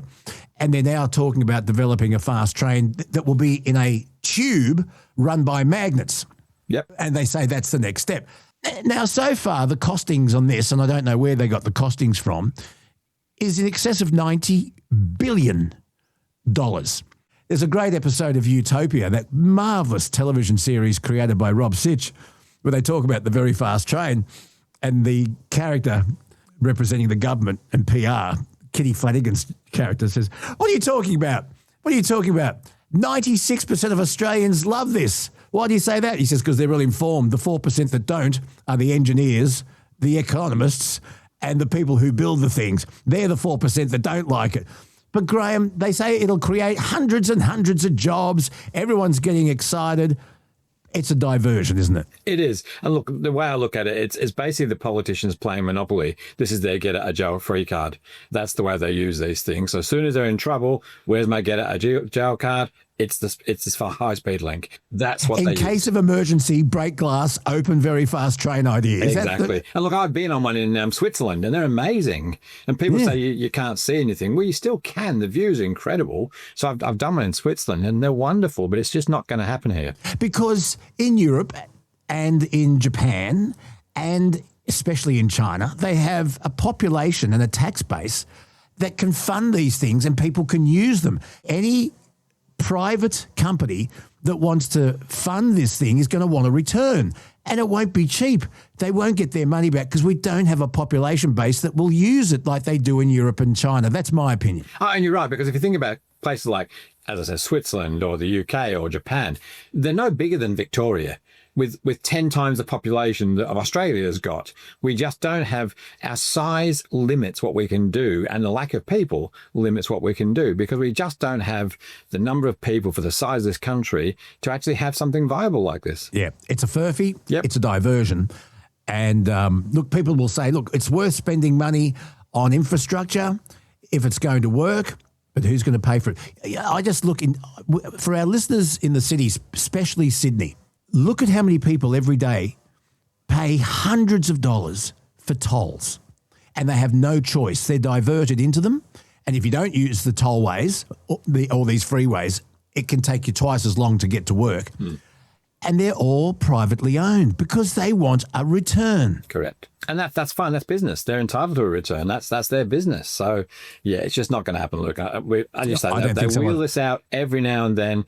It happens in Victoria as well, a fast train to Tullamarine Airport from Melbourne. It's never going to happen. Or maybe one day it will, but with the tax base that we have, the amount of... I mean, why don't they spend that money on building infrastructure that needs it now? I mean, you look at our roads, appalling.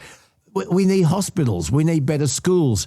We need housing. Housing would be good. Housing would be good, yes. Now, if we could channel $90 billion into training apprentices and building housing, the price will come down because at the moment, supply is limited, which makes housing really expensive.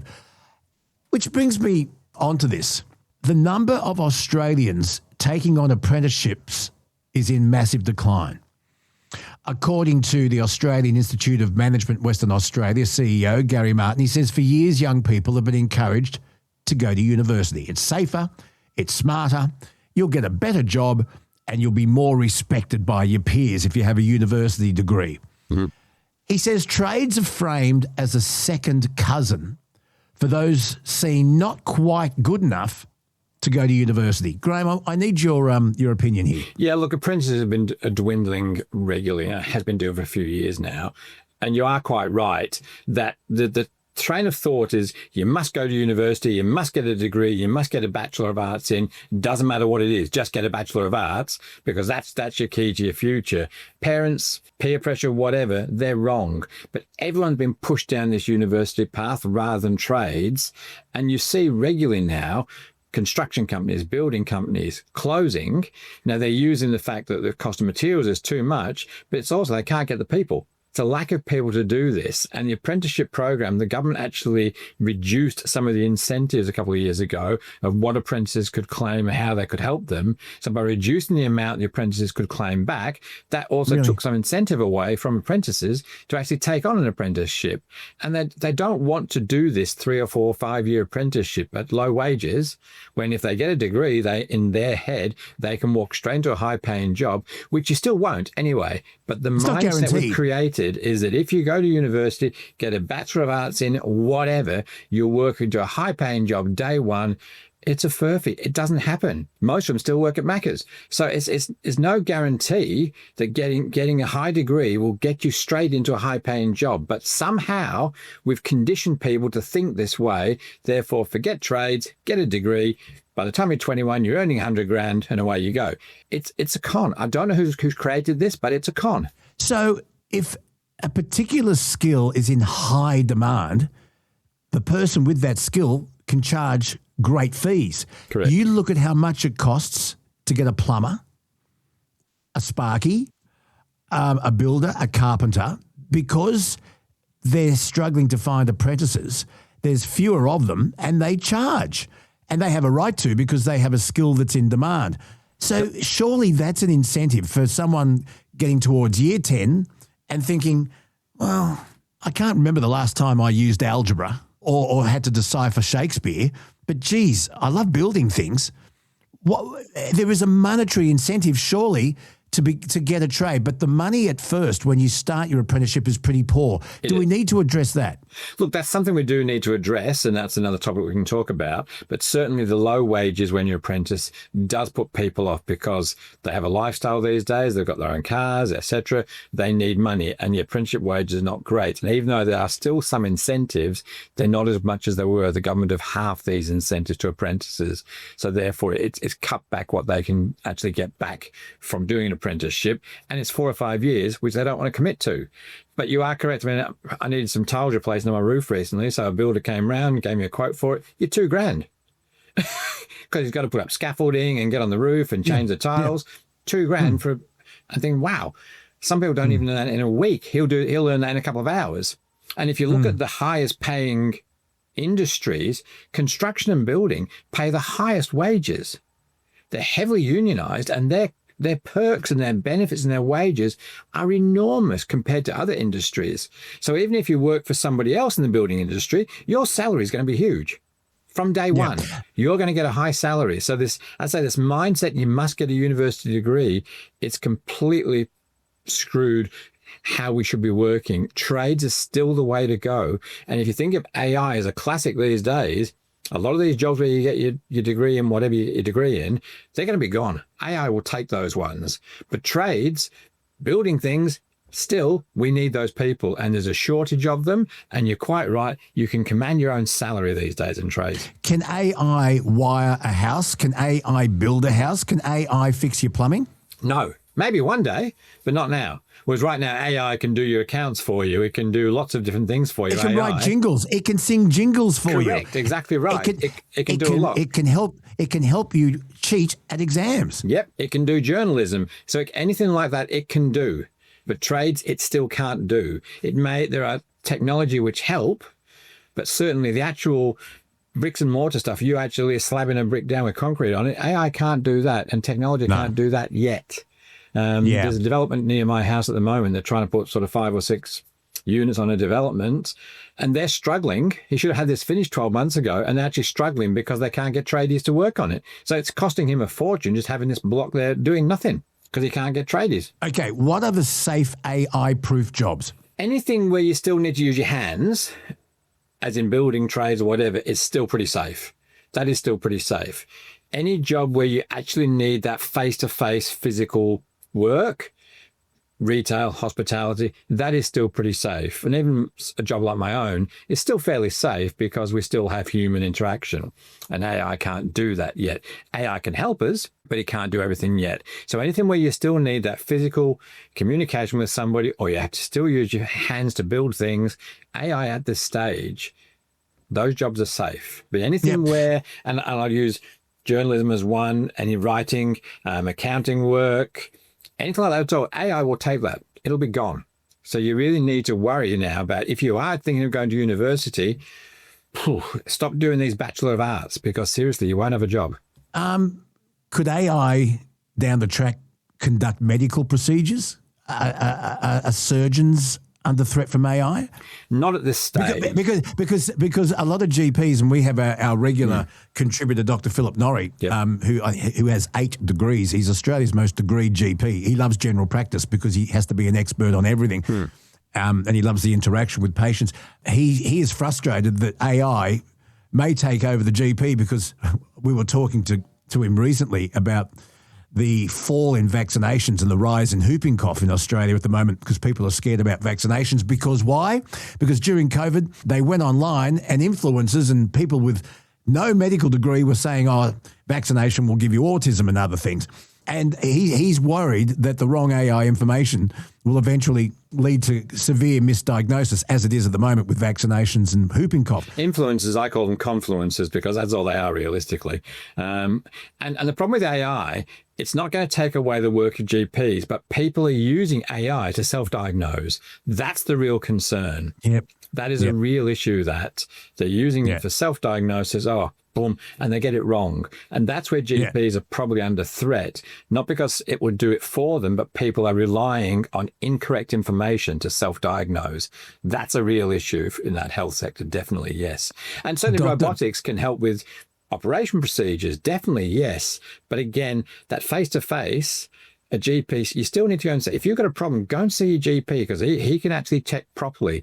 AI can't check your heart rate properly. It can't check your pulse rate. It can't check your blood samples. It can't do that yet. You need to still go and see your GP. But unfortunately, people are relying on Mr. AI to self-diagnose, and that's a problem. Just getting back to the Apprentice thing, Graham, you were a huge consumer of my national radio program on the Triple M network, and you might remember I had a phone call from a lovely bloke, and I got a funny feeling he was in Shepparton.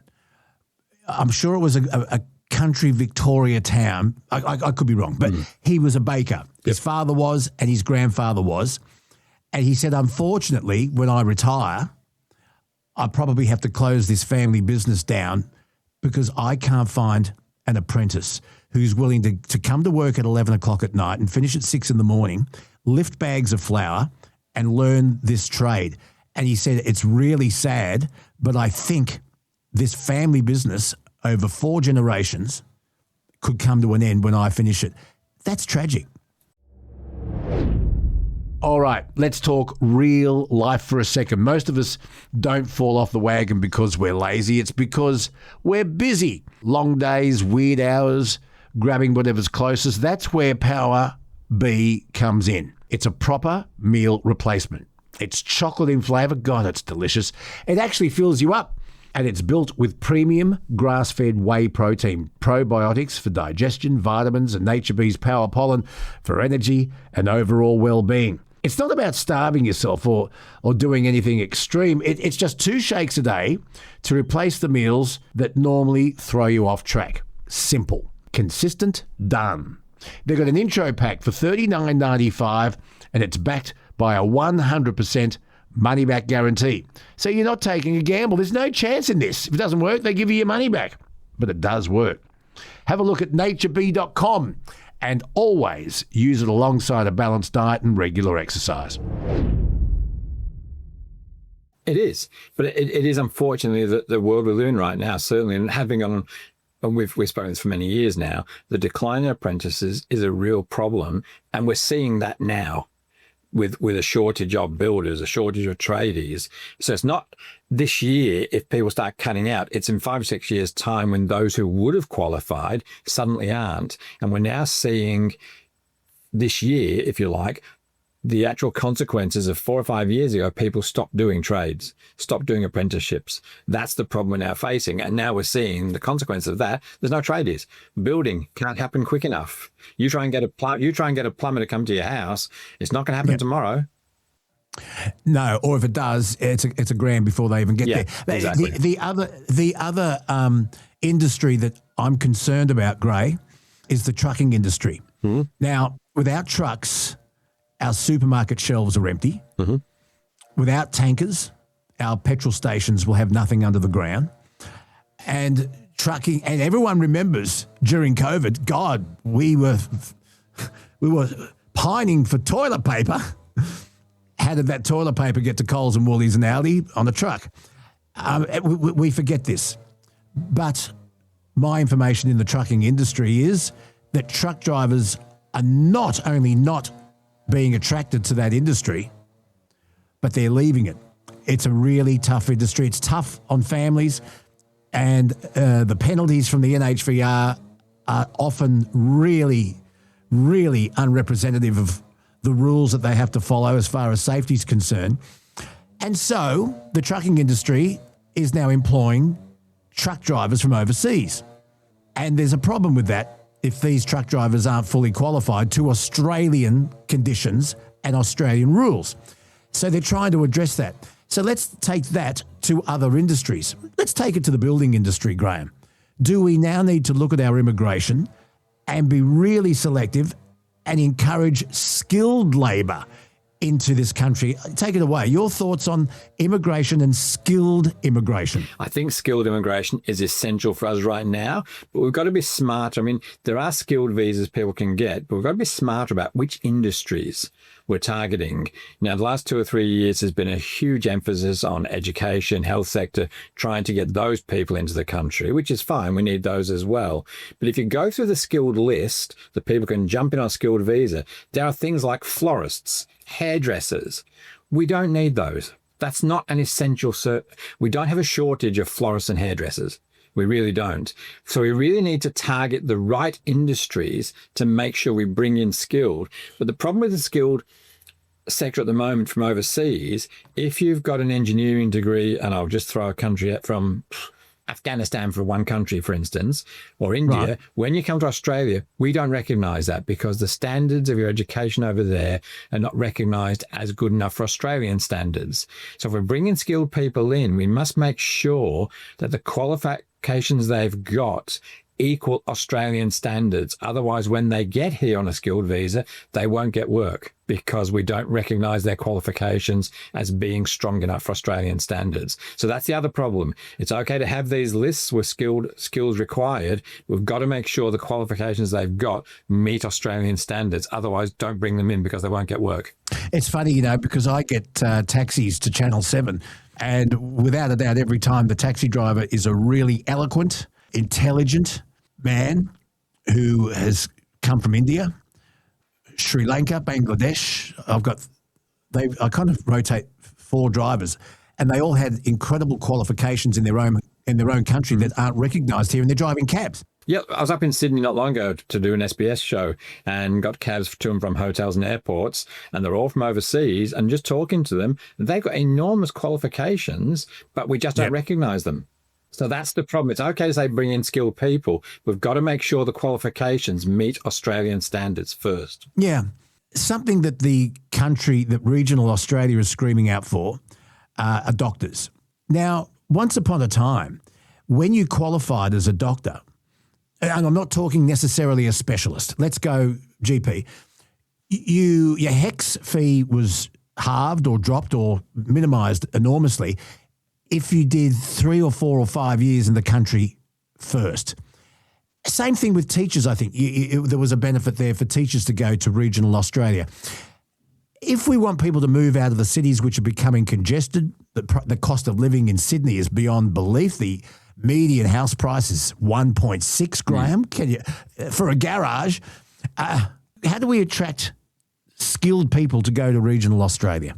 I think there has to be incentives of some description, whether the HECS gets halved or written off, or some payment incentive from the government to stay there once you're there for 12 months or 2 years, extra payments. There has to be some incentive to get people to go to regional areas. I mean, personally, I've lived in regional Victoria, loved it. Yeah, you have. Great lifestyle, wonderful lifestyle, calm, relaxed, peaceful, quiet, everything on your doorstep. You can walk home for lunch. Exactly right. I mean, you want to go to the shopping centre, you can drive in, you can park in the city centre itself, do your shopping and drive back home 5 minutes. It's brilliant, but people obviously still prefer that city. That's where most people live and work at this stage. So we have to be able to offer incentives to get people into regional areas. Absolutely. It could be some way of helping with housing, for instance? If this house is available, of course, that's the other problem.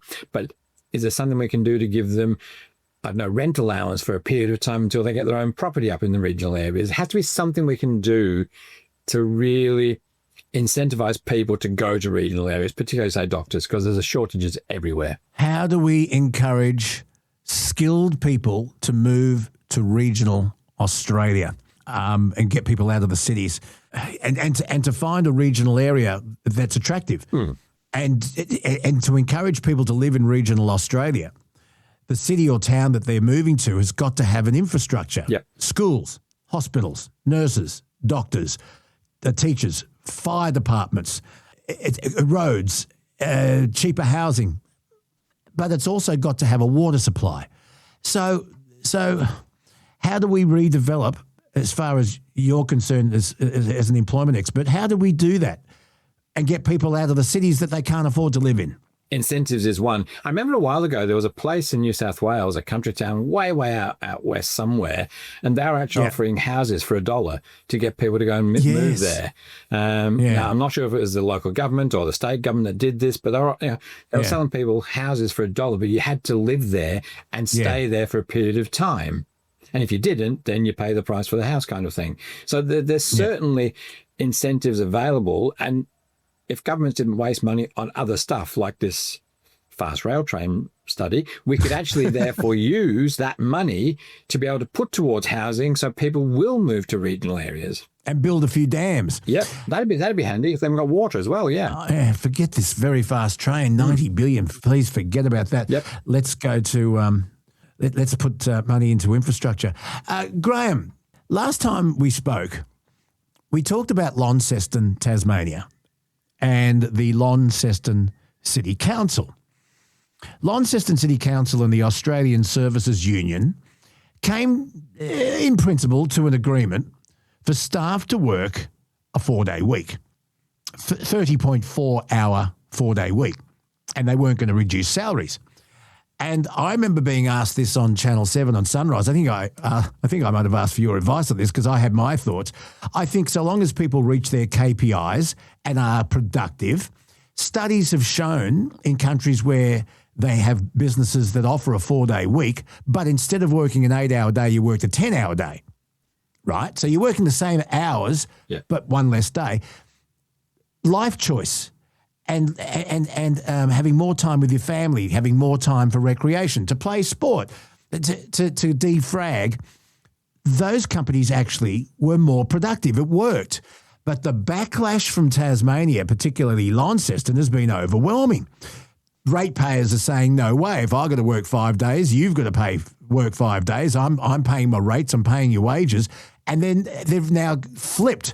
They're not going to go ahead with it. A 4-day working week. Let's look at this Launceston plan. What did you make of it? Look, I'm not a huge fan of it myself. This doing 8 hours work less for the same money, and I'm not sure yet. Councils, unfortunately, they're not viewed favourably by normal people who work in real jobs. Councils are not viewed. The people who work there, those in the public sector, do not believe that they work proper job, if you like. They don't work as hard as the rest of us do. They have a little cushy number. And the councils don't provide the services generally that we want, that ratepayers want and expect. They don't provide those services properly. So the council was starting to get a lot of abuse from people saying, you don't provide the service already that we expect, and you're going to reduce 8 hours a week every person? Then how can that possibly work? And then there's the industries such as trades, builders, whatever, who cannot work from home. It's not physically possible to do work from home. And if those industries shut down to 4 days a week instead of 5, but less hours as well, those industries would crumble. So the council were getting a lot of abuse from people saying, it's just for yourselves, it's jobs for the boys, the council don't work hard anyway, they don't provide the services we want, and you're going to cut it back even further. So the abuse they were starting to get from people was huge. So the council have black-flipped now and said, we need to review this further, and they'll probably look at it again in 2 or 3 years' time. Interesting stuff. Just one thing, Graham, back to wages. Young Australians are now sweating on a key wage case that could boost their pay.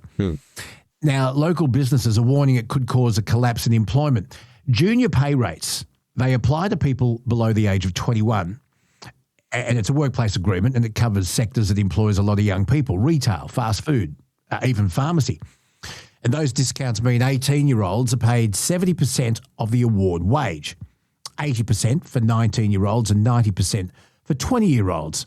Can we afford to pay younger people bigger wages if they're doing the same job? If they're doing an adult's day's work, should they get an adult day's pay? This is a really, I can see both sides of the argument with this one. And an example would be someone who's 20 and has been working at Coles or Woolies since he was 17 years old could actually get less money than someone who's 21 who starts day one because of the age range. And that's probably not fair, if you like, that can happen. So I think if you're doing the same job, you should get the same pay as somebody else, regardless of age. So I can certainly see that this age thing doesn't really work, and it's probably not fair. However, the other side of it is if we suddenly pay all juniors, as we'll call them for a better word, an adult wage, your and my costs are going to go up dramatically, because that cost we passed on to consumers. There's no doubt about that. But small business who employ young people, they will probably employ less people. Instead of getting two at a junior, they'll get one adult person instead. So the actual employment will drop as well. So there's two implications. One, less people will be working. And two, your and my costs will go up dramatically to buy groceries. That's a simple fact of life.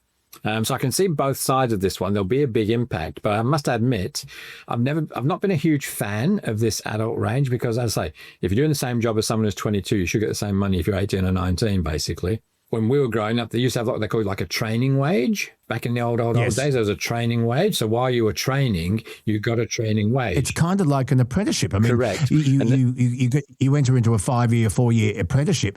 When you first start, you're learning, so you get paid less. That was the philosophy. Correct, and that makes sense. So for your first 12 months, you're training, you learn, or your first 6 months, whatever, you're learning the job. But once you then get through that training, you should then be on adult wage. But I think we've got rid of that training wage, and we now put these age ranges instead, which probably aren't fair, I would say, because if you look at Coles and Woolies, the young kids are doing the same job as someone who's 50 years old quite often. So why shouldn't they get paid the same money? So I can really see, but I say the consequence, me and you and other consumers will pay for it. There's no doubt about that. But I think also it will impact employment because a lot of small companies will employ less people if they have to start paying higher wages. And it's not just the wage, it's the superannuation costs more money. Payroll tax costs more money. So it's not just the hourly rate to the people working, there's a knock-on costs as well. Well, the unions at this stage aren't buying it. They're not buying your argument. No, of course not. Sally McManus, Secretary of the Australian Council of Trade Unions, says, I wasn't born at that time, but when women, she's referring that this compares to when women were paid less. She says, I wasn't born at that time, but when women were paid less than men for doing exactly the same work, I know they, the employers, argued exactly what you're saying, Graham. She says, life does not cost young people less, so why should they be paid less? And again, I fully accept that if you're doing, it should be the same job for the same pay. I've got no problem with that whatsoever. But I say there is a consequence of that. If we suddenly change that, consumers are going to pay. There's no doubt about that. And unemployment will go up because small to medium business will employ less people. Simple as that. One last thing, Graham. The Labor government, the Minns Labor government in New South Wales, has declared that Anzac Day, because it falls on a Saturday, the Monday, the 27th, will now be a public holiday. And some people are saying, yay, another public holiday. We need more public holidays. Small business in New South Wales is saying no. It's going to cost a fortune in extra wages. And traditionalists like myself, I think Anzac Day is a standalone day. If you drink too much beer while playing two up on the Saturday, well, you've got Sunday to recover. I don't want to take away from this very important day, but I've lost this one. So the Monday and next year will be a public holiday because Anzac Day falls on the weekend. Is small business, are they correct in saying it's going to cost them a lot more to operate? We may as well close down. What are your thoughts on this argument? I think this is the fastest one. You shouldn't, just because it falls on a weekend, you shouldn't automatically get the Monday off. And other states aren't doing it. Victoria have said no, for instance, because we already get 13 public holidays down here. So therefore they're saying, no, we don't need any more than that. We've got more public holidays than any Western country basically in the world. So why do we need more? This is just a cop-out, basically. We don't need it. It costs small business more money to open on those days, so they will close. But if they close, that's you're losing income as well. So to open, it's going to cost them more money. Therefore, to close, you're going to lose money. My theory on this one is really simple theory, this one. If the state governments say we're going to have Monday as a public holiday, they're going to enforce this. They should pay the penalty rates for businesses that open. Well, that's ultimately us anyway, because we're the taxpayers. True. But at least the small business itself wouldn't have to pay it. Let's just have a look at this. Prior to this announcement, New South Wales last year had 11 public holidays. South Australia, 15. Let's move to South Australia. Yeah, Victoria's got 13, yes. Yeah, Tassie's got 11, Northern Territory and 14 in Queensland. Do we have enough public holidays? We have too many. Look, and I'll use Victoria as an example because I live down there, obviously. We get a public holiday on a Friday for a grand final parade. It's just... And if you live in Melbourne, you get crazy. Melbourne Cup. And if you live in Melbourne Cup's a public holiday. Exactly right. We get far too many public holidays. We're lazy. That's the bottom line, Luke. People are just lazy. Oh, yep. Big call from the big guy. Yep. Graham Wynn, Superior People Recruitment. Always good to talk to you. Something to think about. Please give us your feedback. And Graham, you and I will talk again soon. Look forward to it. Thanks, Luke.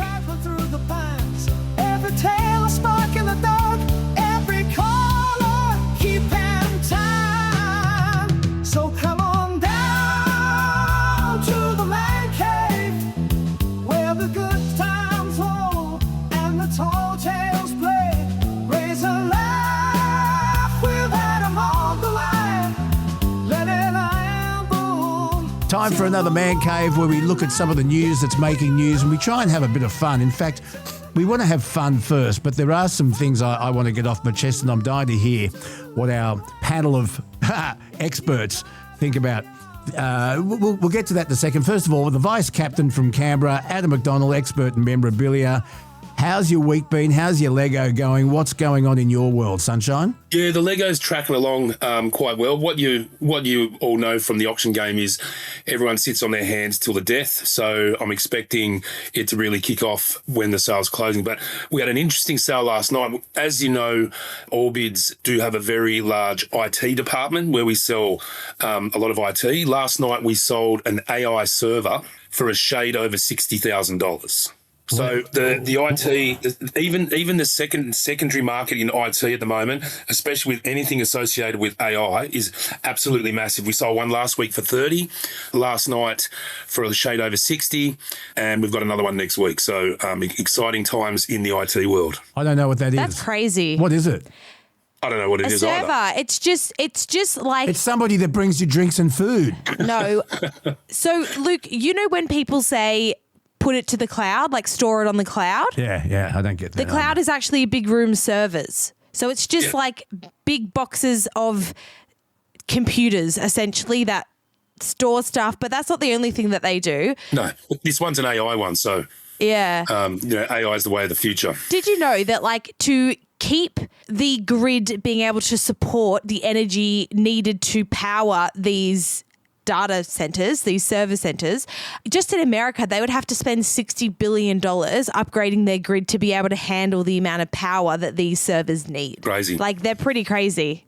Yeah. Like, one data center is equivalent to powering 1 million homes. How crazy is that?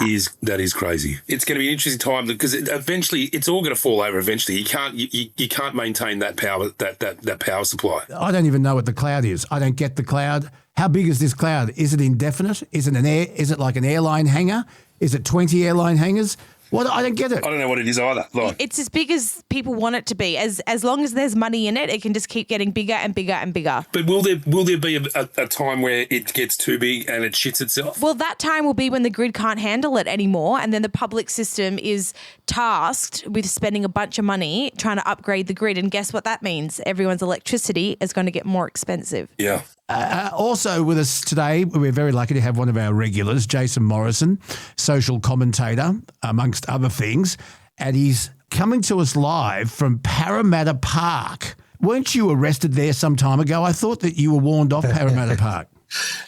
Yes, as part of my punishment, I've got to come back here and pick up papers for 20 years. So, yeah. No, I drop my kids to school not far from here each day, so it was convenient. I thought I'll pull in here nice and quiet, and the internet's good, and of course it's not quiet, and the internet's terrible. So here we go, hey? You're doing very well. We're very lucky to have you. Look, there's a lot of fun stuff I want to talk about that I think's important. Kelsey has something up her sleeve that she wants to get off her chest, and we'll do that shortly. But I thought we might have a look at some of the stories making news at the moment, because I'm dying to hear your opinions. That's what it's about, and encouraging other people to share their opinions. Angus Taylor revealed the Liberal shadow cabinet last night, but before he got into names, Jason and Adam, the first thing he went to was the ISIS brides, because it's a big story today. You got 34 Islamic State-linked Australians. They're all trying to return home from Syria. And the Prime Minister and the opposition have said they have no sympathy and they're going to face the full force of the law because we don't want them here. Constitutional lawyers this morning, Jason and Adam, saying, well, they're Australian citizens. I don't think we can stop them coming here. There is a passport loophole that they're going through at the moment, but lawyers on breakfast television this morning were saying, no, I think we'll end up with them here. Now, I remember Peter Credlin talking about this on Sky not so long ago. And when she was chief of staff of Tony Abbott, when these so-called ISIS brides wanted to go with their husbands back to Syria to learn how to fight against, amongst other people, us, they said, we want to let you know what you're in for. You'll probably never come back. DFAT is warning you not to go, but they went anyway. So, Jason Morrison, what do you make of this? Well, I'll start at the very beginning because I don't like the phrase ISIS brides. It kind of implies the word bride implies kind of innocence or something like that. They're not innocent. They're just as culpable as their husbands. They might not have gone over there under their own will. We'll never know what happens inside the cloak, or in this case, the burqa of marriage. But I will say that I think that, this sort of pretend position we have on these are poor women and these are poor kids that have got caught up in a shit environment with bad blokes. Look, that's a convenient excuse. That's the fairy tale. The truth is they were supporters of, they were part of, and everyone involved in is part of that effort. So park the innocence for a second, which is the narrative, even the phrase brides, like bullshit brides. But here's the rest of it. Is there anything we can do as a nation? Yes, there is. We can do nothing. We can do nothing. We cannot facilitate them. We can screw them around in courts. We could do everything we wanted to do, but we're choosing not to. Albanese is a fraud on this because he's pretending, and he's even saying it yesterday, that, you make your bed, you lie in it, using the phrase that he said his mother taught him.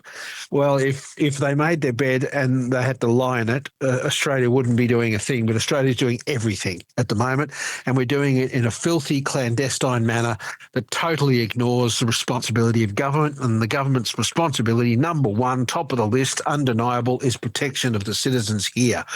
If we were fair dinkum, we would be doing absolutely zero to assist them. But we're doing the back entrance trick. We're doing everything we possibly can because that's the sort of dim-witted nation we are. And when it comes to the crunch, they care more about the troublemaker than they do about the law-abiding citizen they owe safety to, and that's you and I and everyone watching this. The millennial is shaking her head. We'll get to her in just a second. Adam McDonald, your thoughts on all of this? Yeah, I'm kind of sit with Jace on this. It was a decision. The people made the decision to go over there and do whatever they wanted to do over there, Did they? Were they under enormous pressure from their husbands or their partners? That's not our fault. Like if they feel under pressure, they can leave their husband. Like they're not. It's a marriage. Like you don't have to. You're a human being. You don't have to do what you're told if you don't feel it like you want to. And I know what you're gonna say, Kelsey, is they feel under pressure. This is their their way of life. But change your way of life. Like these people have moved to Australia for a change of life, but then still live under this cloak of I have to do exactly what I'm told. So they've made the decision to go over there. They were told what was going to happen if they went over there, and they've come back, and now, like Jay said, Albo's just going to faff about with this and not have a backbone.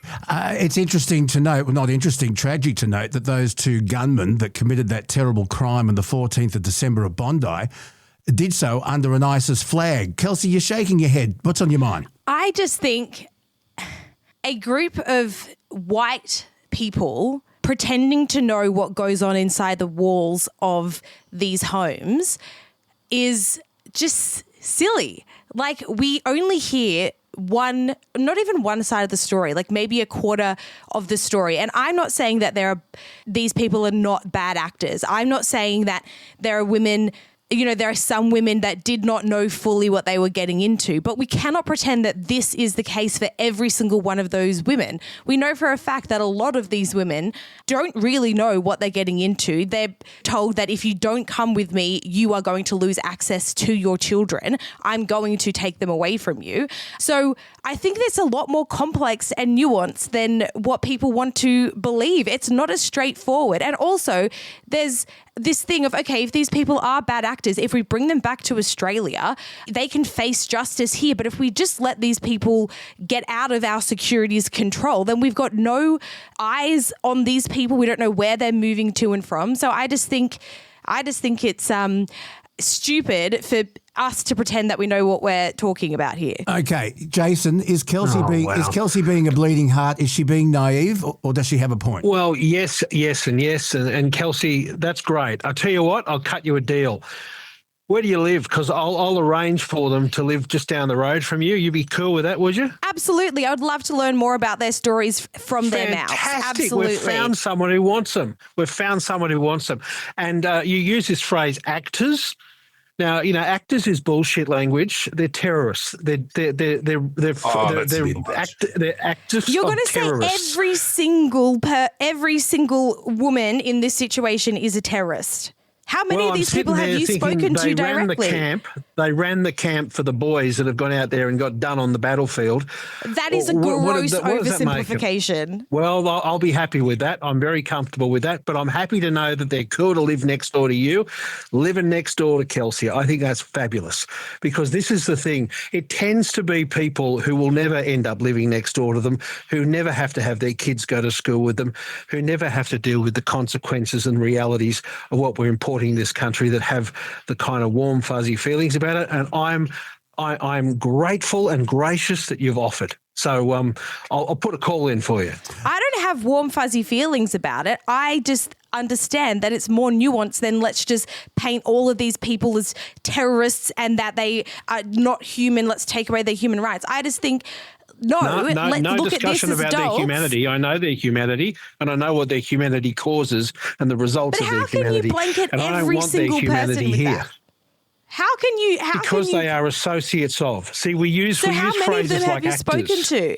How many of them have you spoken to I'm directly? not interested in talking to any. How many of you? How many of you, Kelsey? I haven't spoken to any of them directly, which is why I take the position of, until you understand the culture, until you understand what's going on in their world, why are we so easy to just write them all off without understanding who they are and what's happened to them? Okay, we'll let our listeners decide. Kelsey, you might get hammered on this again, but you're entitled to your point of view. I think Kelsey's got a couple of good points there. I don't think we can paint every single person with the same brush, just telling them all to cutting them all off just because I think is a bit much. I don't think you should do that. Jason, what sort of checks and balances should our security agencies put these people through, and their children?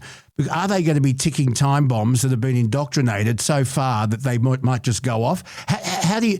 I mean, that's the concern, Kelsey. That's the concern. Well, I'll answer that, Luke, because I think the risk with this is quite binary. They either are or they aren't. There's no grey area in between with this. And grey area is what causes people to be killed and what causes radicalism in liberalised societies like ours. I'm not prepared to wear that. I'm glad Kelsey is, and maybe you should move next to Peter and Lisa Fitzsimons, and you could go and share the fun with them too, because they probably share the same view. I think that this is the sort of thing that people want to believe. They want to believe the fantasy that these poor ladies got caught up with some rough boys, and the rough boys went and did some horrible things. and they had nothing to do with it.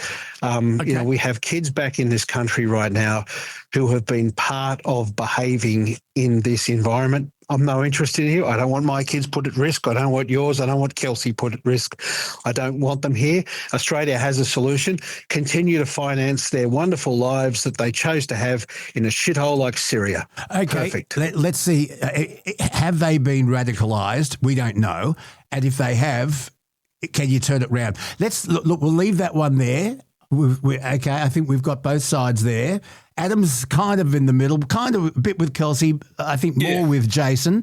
Jason, No, I think Jason's taking it way too far. I think you've got to have a bit of leeway on this. Like, I don't think you can just paint every single person with the same brush. I think that's ridiculous.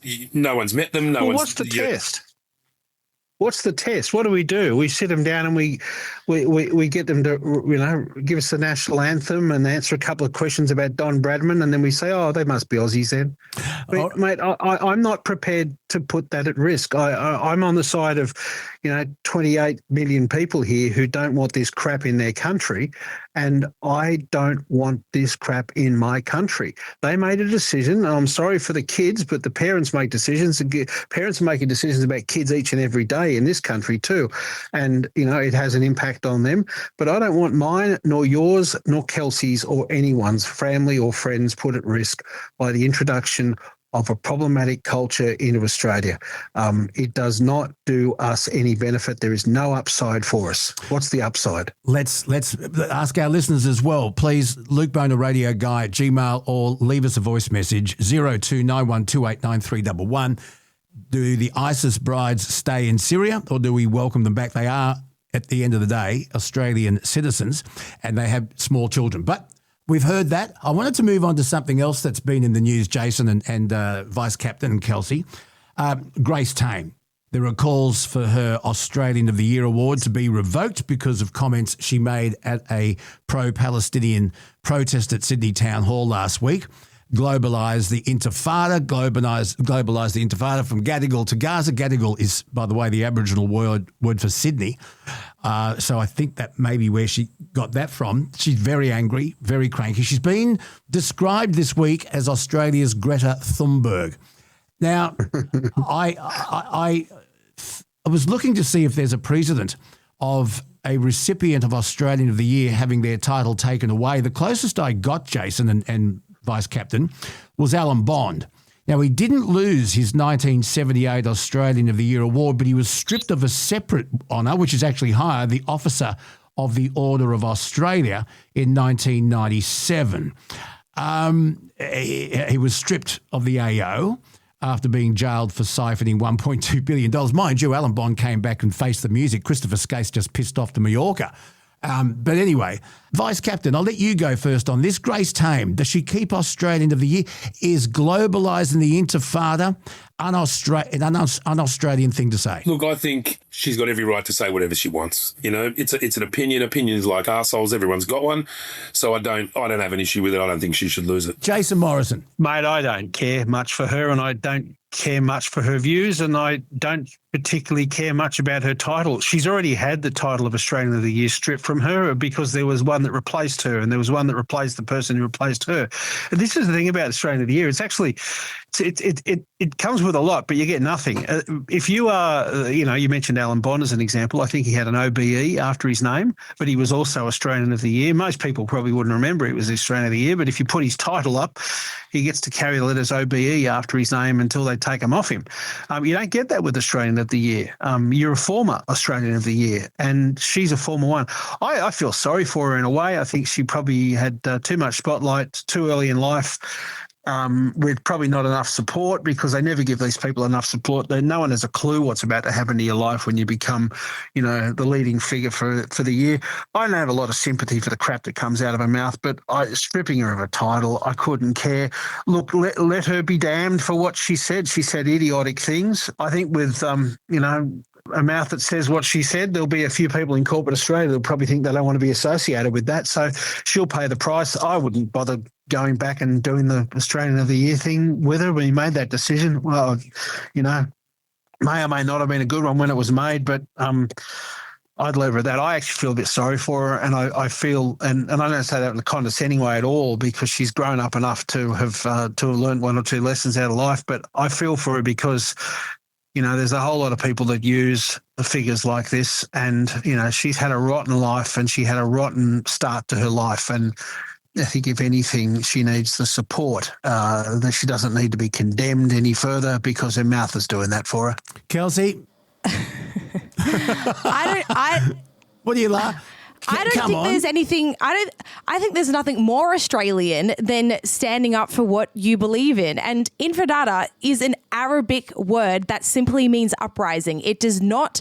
It's not associated with a specific person or a specific group. It has been used in lots of different contexts. It simply means uprising. And the point of protests is to struggle against an oppressor. Let's not put words in people's mouths that they didn't say. I think mainstream media is trying to associate infidada with violence when that's not actually what that word means. It is. You can literally look this up. You can look up the definition of what infidada means and how it's been used in a historical context. And the only people saying that it calls for violence are the people that are calling for violence themselves. So, yeah, I just think it's a lot of hypocrisy going on. Jason? Oh, mate. You can look up Third Reich too. It looks pretty harmless until you consider its context. I don't make excuses for people who she knew what she was calling for and she knew what the crowd was about. And if she thinks that it should be about globalising and uprising, then why not effing well say it? Instead, she chose the slogan being used by people. You know, the irony is she's there supporting Gaza, and through supporting Gaza, she's indirectly supporting Hamas. What did Hamas do on October 7th? How do you know that? A few years back? How do you know What have the Israeli troops done? Well, I don't know. Do they go around raping girls? Do they go around raping girls? Is that what they did? Because I would have thought that Grace Tame, being a victim of sexual assault, would be someone who would say, you know, I mean, as much as I support this, I'm not going to support the raping of hostages. It's not my thing. Jason, she has never once supported Hamas. I honestly don't think she thinks. She's never once supported Hamas, ever. Like, I'm sorry, they go hand in hand. You do. No, they don't. You do realise that there are Palestinian people. There are Palestinian people that rebuke Hamas, just as there are Israeli people that rebuke Israeli forces taking over Palestine. Two things can be true at the same time. That's true. However, one can be democratically voted out, and the other one can't be. The other one's stuck in there. The other one's wedged in there with mass support from its population base. Have you seen how often the Israeli government's flipped and flopped, and also how much its policy towards Gaza has flipped and flopped? It can be, and it ultimately will be, much like most governments are in liberal democracies. That's the problem with exactly like Gaza. What's going on in America right now. Yeah. Democracy is fully a thing. God, what? Seriously, what do you watch? What do you consume? I mean, more than Fox News. I can tell you that, Jason. The Sydney University newsletter. Kelsey, Jason, you see what I have to work with. But look, let's move on. Just while we're on protests, there was something that came to my attention, and we'll have some fun after this. But I just wanted your opinion. There was amazing footage that came to light at another protest recently last week, Jason and Vice Captain. Yeah. And demonstrations at the Mardi Gras Fair Day. And hundreds were calling for stronger anti-discrimination laws, improved access to gender-affirming healthcare, and an end to police violence. But then there was footage of the demonstration that showed protesters shouting, "Queers for Gaza, globalise the intifada." Now, I don't know about you guys, but can I just say this? Under Hamas, if you are homosexual or in any form LGBTQ, under Hamas, not only are you prosecuted, but often executed, tortured, or jailed indefinitely. So I don't quite know where they were going with this Queers for Gaza, globalise the intifada. So queers in other places can't support Palestinians like having their own land? Why does it matter? I would have thought if you lived in that kind of community, you'd be more worried about your brothers and sisters that are being tossed off buildings or having their heads lopped off. But, okay. Why does it matter? I'll give you a tip. I drove past that. demonstration. I was staying in Erskineville, and me and Wonderboy were out and about shoe shopping, and we drove past it. There was 120 people tops. All this bullshit. There was hundreds and hundreds screaming and chanting. It's a load of horse shit. It's an absolute load of horse shit, and it's just mainstream media trying to beat up a story out of absolutely nothing. Nothing. There would have been 120 people tops. Yeah. It's a load of horse shit. It's just scaremongering. It's ridiculous. The mainstream media that everyone seems to be demonising here was one dude on Twitter who filmed it. You know, the mainstream media don't cover crap like this. And then it's got picked up, and no one's done any other fact. Oh, I saw it on Twitter, so it must be true. I was there. I saw it. Well, this is why I It's couldn't load give a of rat's horseshit. ass about it, because I don't think it matters. I don't think it matters. I couldn't give a rat's ass what they think or say, because it's exactly as you put it. They're a tiny little group of people who, you know, I think they've got some issues that are probably bigger than what's going on in the Middle East right now, and maybe they should focus on those. Shall we move on? Yeah. Please. I, in another life, used to own a restaurant, and never, ever, ever again. I tell you that for nothing. God, strike me pink.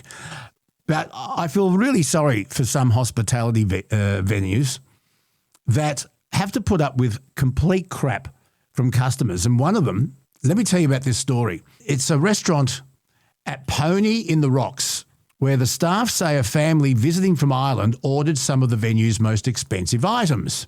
CCTV, reviewed by the restaurant, appears to show a man reaching under his arm. I've seen the footage. He reaches under his arm, he pulls out hair from his armpit and places it onto his plate after finishing his meal, and then saying that they don't want to pay for their meal, $600 worth. Well, the restaurant, and they kicked up an absolute fuss, and the restaurant said, we don't need this drama, and they let them go. $600 bill. Can you believe this? Straight to jail. Straight to jail. People that do this. Who wants to go? People are pigs, aren't they? Aren't they pigs? What a horrible thing to do. It does kind of explain why you go into a lot of places now and you think, geez, there's a lot of cameras around.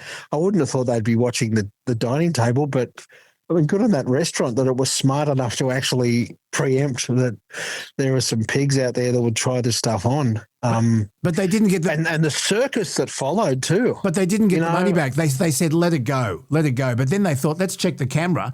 And this bloke's gone under his arms and put hair. They ordered a 1.8 kilogram tomahawk steak, entrees, drinks. And the issue of the hair only came up when everybody had finished eating. Adam. Yeah. Yeah, anyone will, there's some people who do anything to get out of paying a restaurant bill.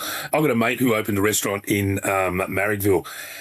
He tells me there's horror stories like that all the time, with customers just being absolute pigs and disrespectful and rude to wait staff, and just for no other reason than they're just pricks. I worked at a cafe once, and it was a whole food cafe. So the place is riddled with nuts, right? Like, we use nuts in everything. Almond milk, we make our own almond milk. The mayonnaise that we had, the base of it was cashew cream. All over the menus there was contains nuts, all of the things, right? Because, you know, we're not trying to kill anyone. This mum came in, ordered a bacon and egg roll for her son, asked if it had nuts in it, and we said, yes, it has nuts in it. And this whole place has nuts in it. And she goes, oh, it'll be okay. Orders one, comes back half an hour later screaming because her son's having an allergic reaction. And she tried to deny that we had told her that there were nuts in it. And we were like, dude, look around. This is a whole food cafe. It's literally on the menu.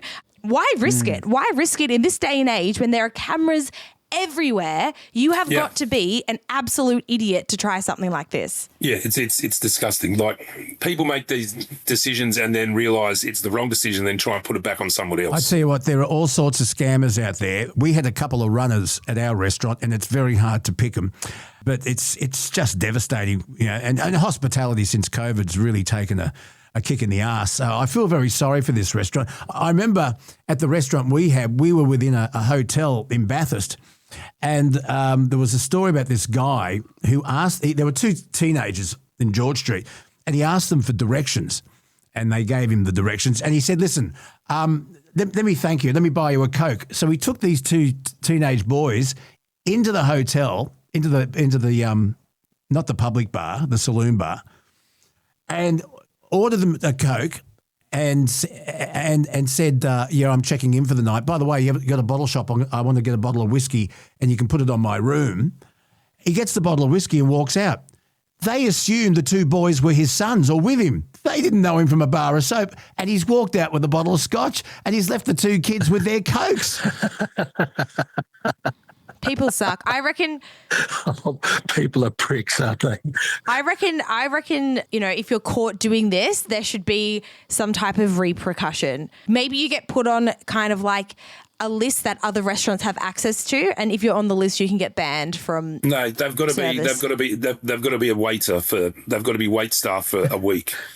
Yeah, and see how they like it. Yeah. If you've got a hospitality story, have you ever been ripped off? What's the scam you've experienced? Let us know, because I'd love to hear your stories. Hey, listen, really important story on the Northern Beaches where we are. Have you heard about this, Jason? Vice Captain? What is it? Bikini Gate. No. Okay. I'm interested. Okay. It's not that big of a story. There's a popular public bus service. It's free, I think. It's called Hop, Skip and Jump. And it takes people to and from the different beaches. They've got a sign up at the beach. I think it's a curl. And it says clearly no swimwear to be worn on the bus. People in bikinis and men not wearing shirts have been banned from using the Northern Beaches Council free community bus Hop, Skip and a Jump. Some of the service's most elderly passengers found that swimmers wearing barely nothing. They found it confronting. And so who would wear a bikini on a bus? You'd have a towel around you or something, wouldn't you? Who would complain? Yeah, I don't get why people care about this. I just don't understand. Most of the girls now, they wear these G-strings, and so you got their bare buttocks on the bus seat. Oh, don't pretend that you don't like it. Like I don't understand. It's like unless they're fugglies, and then you don't want to. I understand that. But Are you saying some people shouldn't wear G-strings? What there should be? Yeah, mate, absolutely. Once upon a time, we used to have like a self-censorship thing where you think, I won't wear that. Like I don't. I choose. Do you wear sluggos? Do you wear sluggos? No, Please, God, no. I don't. I don't think the world deserves to see that. But I wish there's some people. Some people lack that little. Sort of module in the brain that says this doesn't look good on you, don't go out and wear it. No, I don't know why anyone would complain, and I don't know why people who shouldn't be wearing them can't see that they shouldn't. Vice Captain, do you wear sluggos? I wear whatever I want, and I don't give a shit what anyone says. And Jason, I'm going to come and sit next to you on the bus in my dick stickers, because that attitude, you're safe there, that mate. attitude you've got, Jason, is some people can wear some things and other people can't. Is absolute shit. It's a shit. It's a shit thing to say, and I don't agree with it. I'm going to snuggle up to you in my budgie smugglers. Yes. Yes. Hallelujah. Hallelujah. Oh, look, I can't wait. That'll be marvellous. That'll be just great. If you're drowning at Bondi and the surf lifesavers come up to save you, Jason, and they're wearing their red sluggos, are you going to say, get away from me? Yeah. What do you think? Can't have some rules for some people and not for the others. We're talking about sitting on buses. We're not talking about rescuing people in the surf. Yeah, that's true. We're talking about, anyway, I just don't know who complains about it. I mean, I'm actually kind of entertained by the fact that some people think they should let the world see what they've got.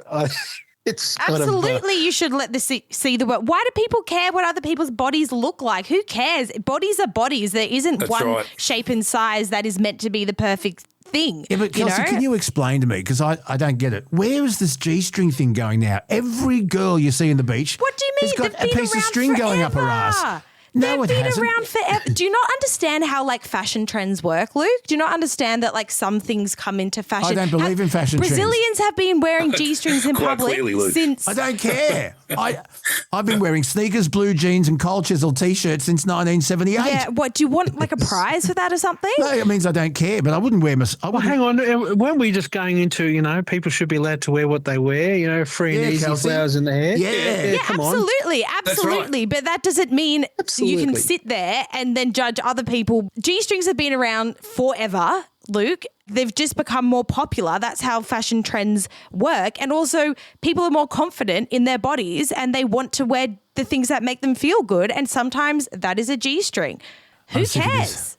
All right. I wouldn't wear my sluggos on a bus. I wouldn't wear them in a restaurant. I wouldn't wear them in a beer garden. I'd put my board shorts over the top and I would wear a T-shirt. Yeah, all right. Okay, Boomer. Just something else.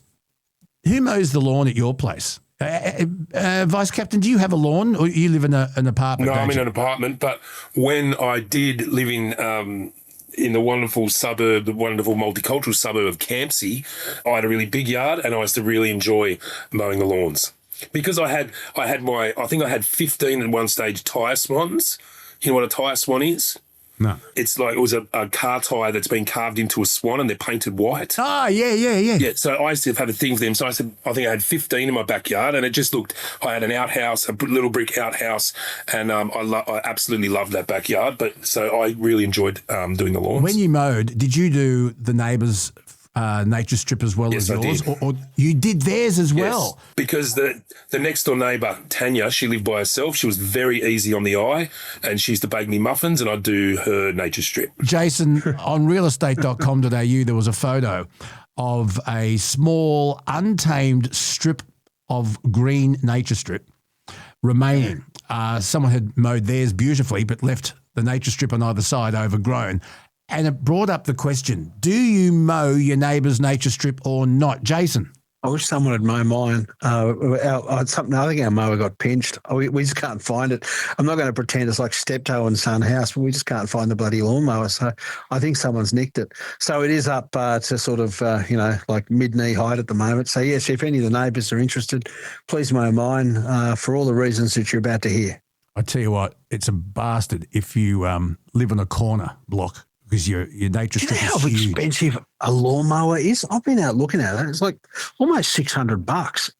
It's a lot of money. You can get ones cheaper than that. We have a little electric one. Yeah, we have an electric one. And by the way, I didn't pay for it. It was a rort from a client many years ago that's lasted. Electro mower, EV mower. Well, I forget what it. Anyway, Nikki. Yeah. There's a lot of those around. You see them in Bunnings and everything, but I hear around the traps, other than the sort of steel ones, the steel brand, the other ones just burn out and shit themselves pretty. They are. They're shit. Going for the shit. The electric ones are shit. We had to get a new battery. I love my one. We had to get a new battery, but Nikki loves it. But she does the neighbours either side. She does it. Yeah, it's a nice thing to do because then the next time they're out mowing their lawn, they'll probably go, oh, they did ours last time, I'll do theirs this time. Isn't that what neighbours are about? If you're blowing the leaves up your driveway, do you blow them and then pick them up and put them in your green bin, or do you just blow them to next door? You blow them onto the street. We used to have a bloke that lived in another place I was at who used to block the drains that used to shoot out, to the side of the property because he seemed to struggle with the concept that water goes downhill. So he just put like balls in the drains so that it would flood in everyone's property. And I thought, like, it was just the dumbest. Some people are assholes. They just can't, I don't know. There's something in their lives that just make it hard for them to sort of consider that, there's a streak of decency that needs to exist with the old phrase, love thy neighbour. But, yeah, mowing the neighbour's lawn, it could go pear-shaped, it could, because there's some people who, you mowed their lawn wrongly, they have the shit. So you've got to know your neighbour as well as love your neighbour. But just don't get caught. One last thing before Kelsey jumps in with her topic of the day, as if she hasn't already said enough today. I found out during the week that chicken salt is Australia's widest used salt. Hot chips, fried foods, takeaway meals, right across Australia. They all serve this iconic staple seasoning, originally created apparently back in the 1970s for a rotisserie chicken shop. A savoury MSG-enhanced flavour profile that is taking over Australia. More people use chicken salt than normal salt when ordering fast food. I'm not a chicken salt person. Who here is? Well, you are a bit bland, so it makes sense.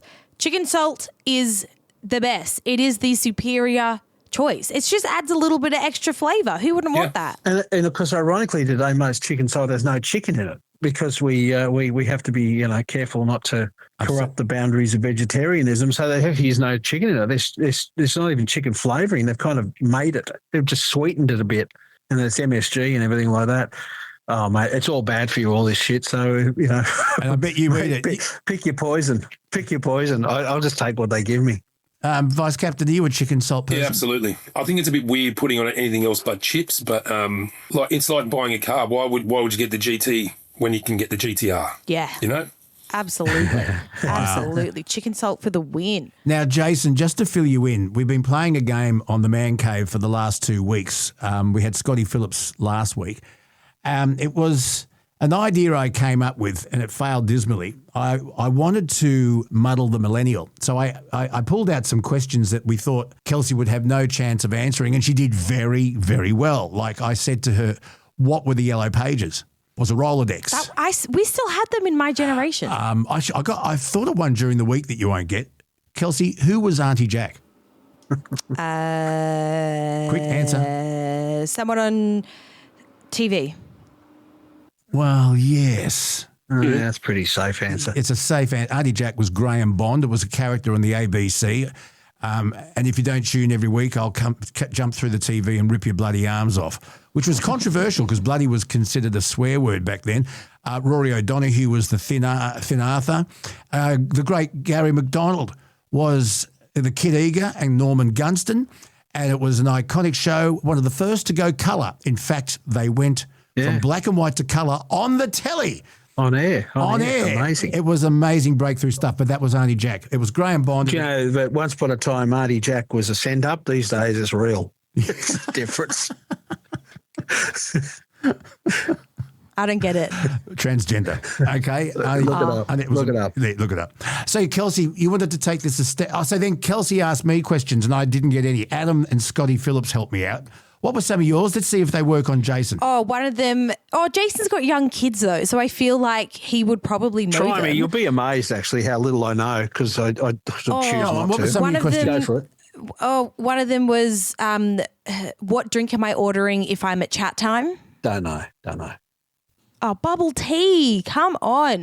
Yeah. I can't remember the other ones. But they were good questions. There was the emoji one with the skull. Oh yeah, what does it mean if I use a skull face emoji at the end of a text? I don't know. I get a few of them from the kids. I never ask. Yeah, I've forgotten. That means like you're dead from laughing so much. It replaces the emoji of the person laughing. Does it replace LOL? Yeah. Skull face emoji. It means I'm dead from laughing. I'm dead. You know. Because I had a mate whose friend sent him an email and said, by the way, we're very sad today, our cat died. And he wrote back LOL thinking it meant lots of love. Yeah. He meant both, don't worry. Anyway, Kelsey, what's your story today? All right, so I saw this tweet floating around the internet and it stumped me in terms of the slang used in it. And so if it stumped me, I feel like it's definitely going to stump you. So I'm going to read it out and you're going to tell me what you think it means, okay? Now, I'll give you a little bit of a hint there. Clavicular, that is the name of an influencer, just so you know. Okay, here's the tweet. Clavicular was mid-gestigooning when a group of foids came and spiked his cortisol level. Is ignoring foids while munting and mogging moids more useful than SMV chadfishing in the club? Oh, I think so. I think it's much more important. In fact, it's high priority. I'm with you, Jason. I'd like to hear the question again in English, please.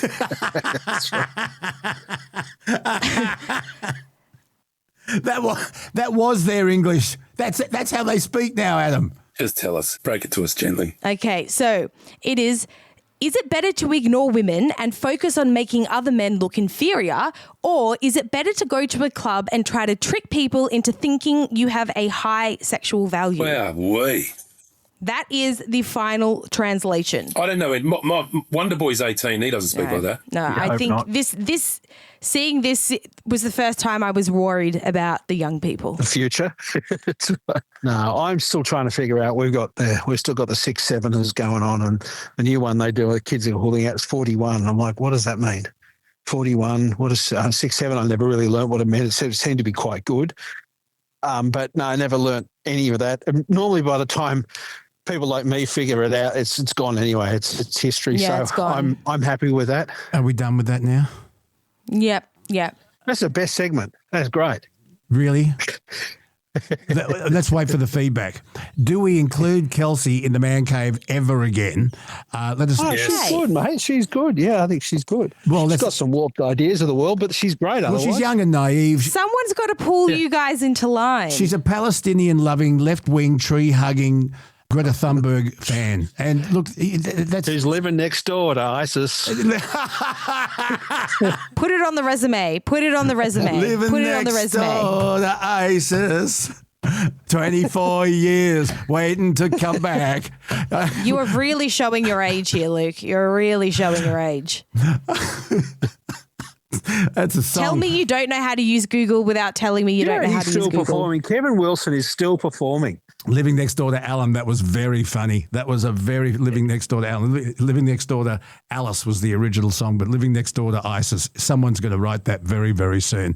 Vice Captain, what do you got coming up? What have we got coming up? The Lego sale will finish. I've got on site with the Formula 2 cars out at Temora. That's all online at the moment. You can have a look. Bidding will open up soon.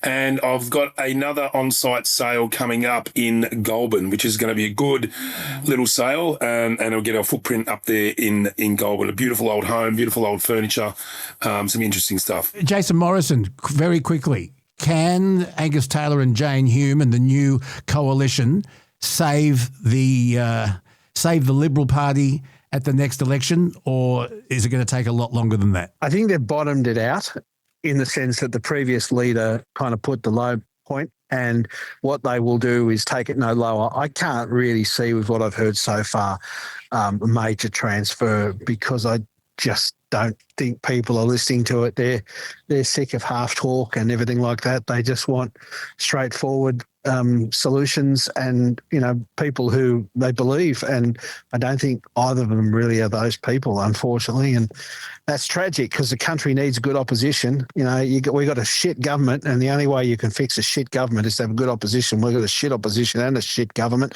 which means I think the phrase is we're. Why do you think Pauline Hanson's getting so much traction with the Conservatives at the moment? I think people are very frightened about where the country's going.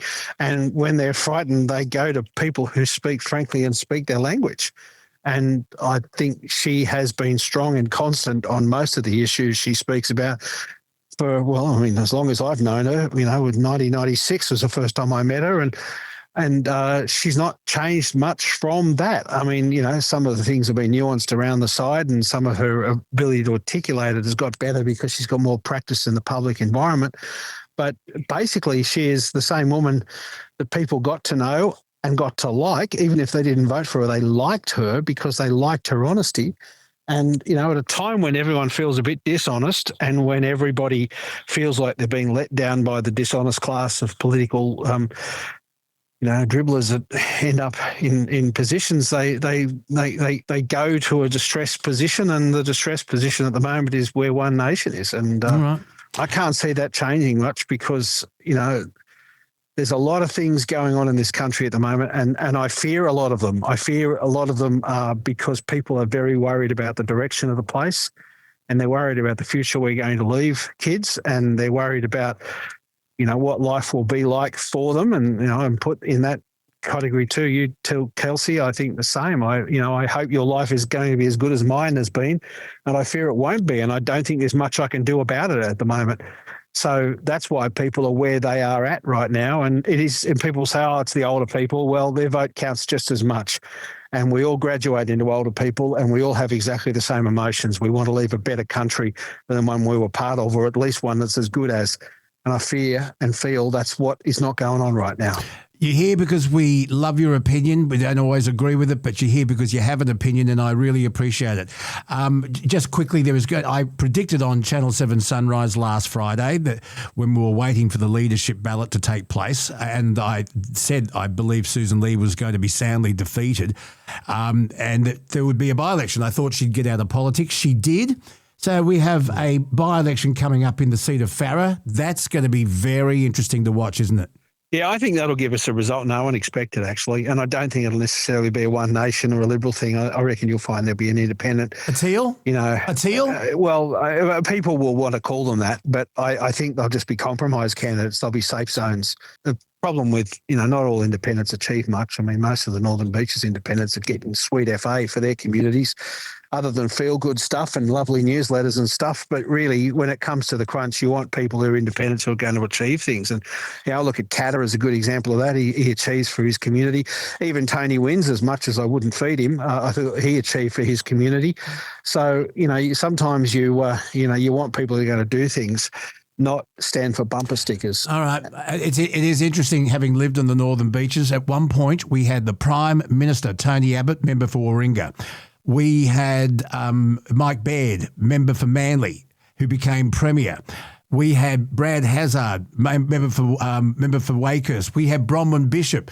All of them, blue ribbon. It was a blue ribbon area. And, Jason, we got nothing done. And you want to know why? Because it was so safe, Liberal. Taken for granted. It was taken for granted. We still got that shit Spit Bridge. We had a shit Brookvale Oval.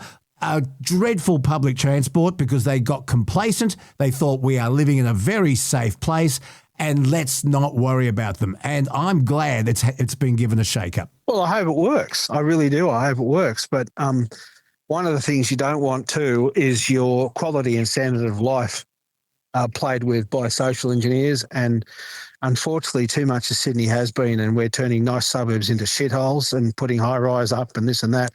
And that is not what I don't think anyone's voted for.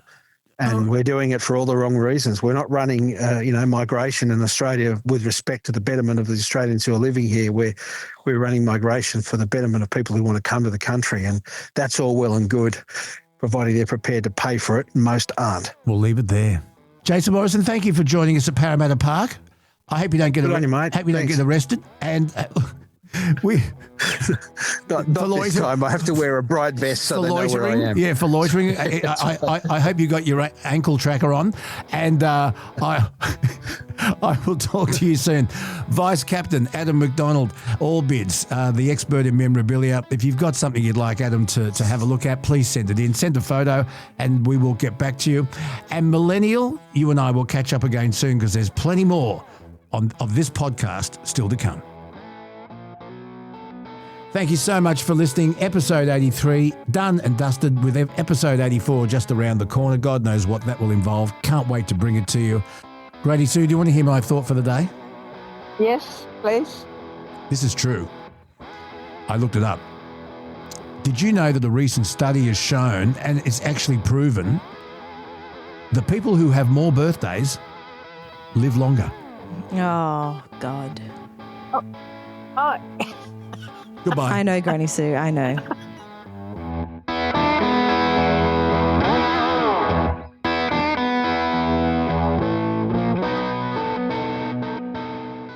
So remember, if you want something easy that actually fits into a busy day, check out Power B from Nature B. Full meal replacement. Chocolate flavour, 2 shakes a day. The intro pack's only $39.95 and it comes with a 100% money-back guarantee, no questions asked. If you don't like it, the links are in the description. And like anything, it works best alongside regular exercise and a balanced diet.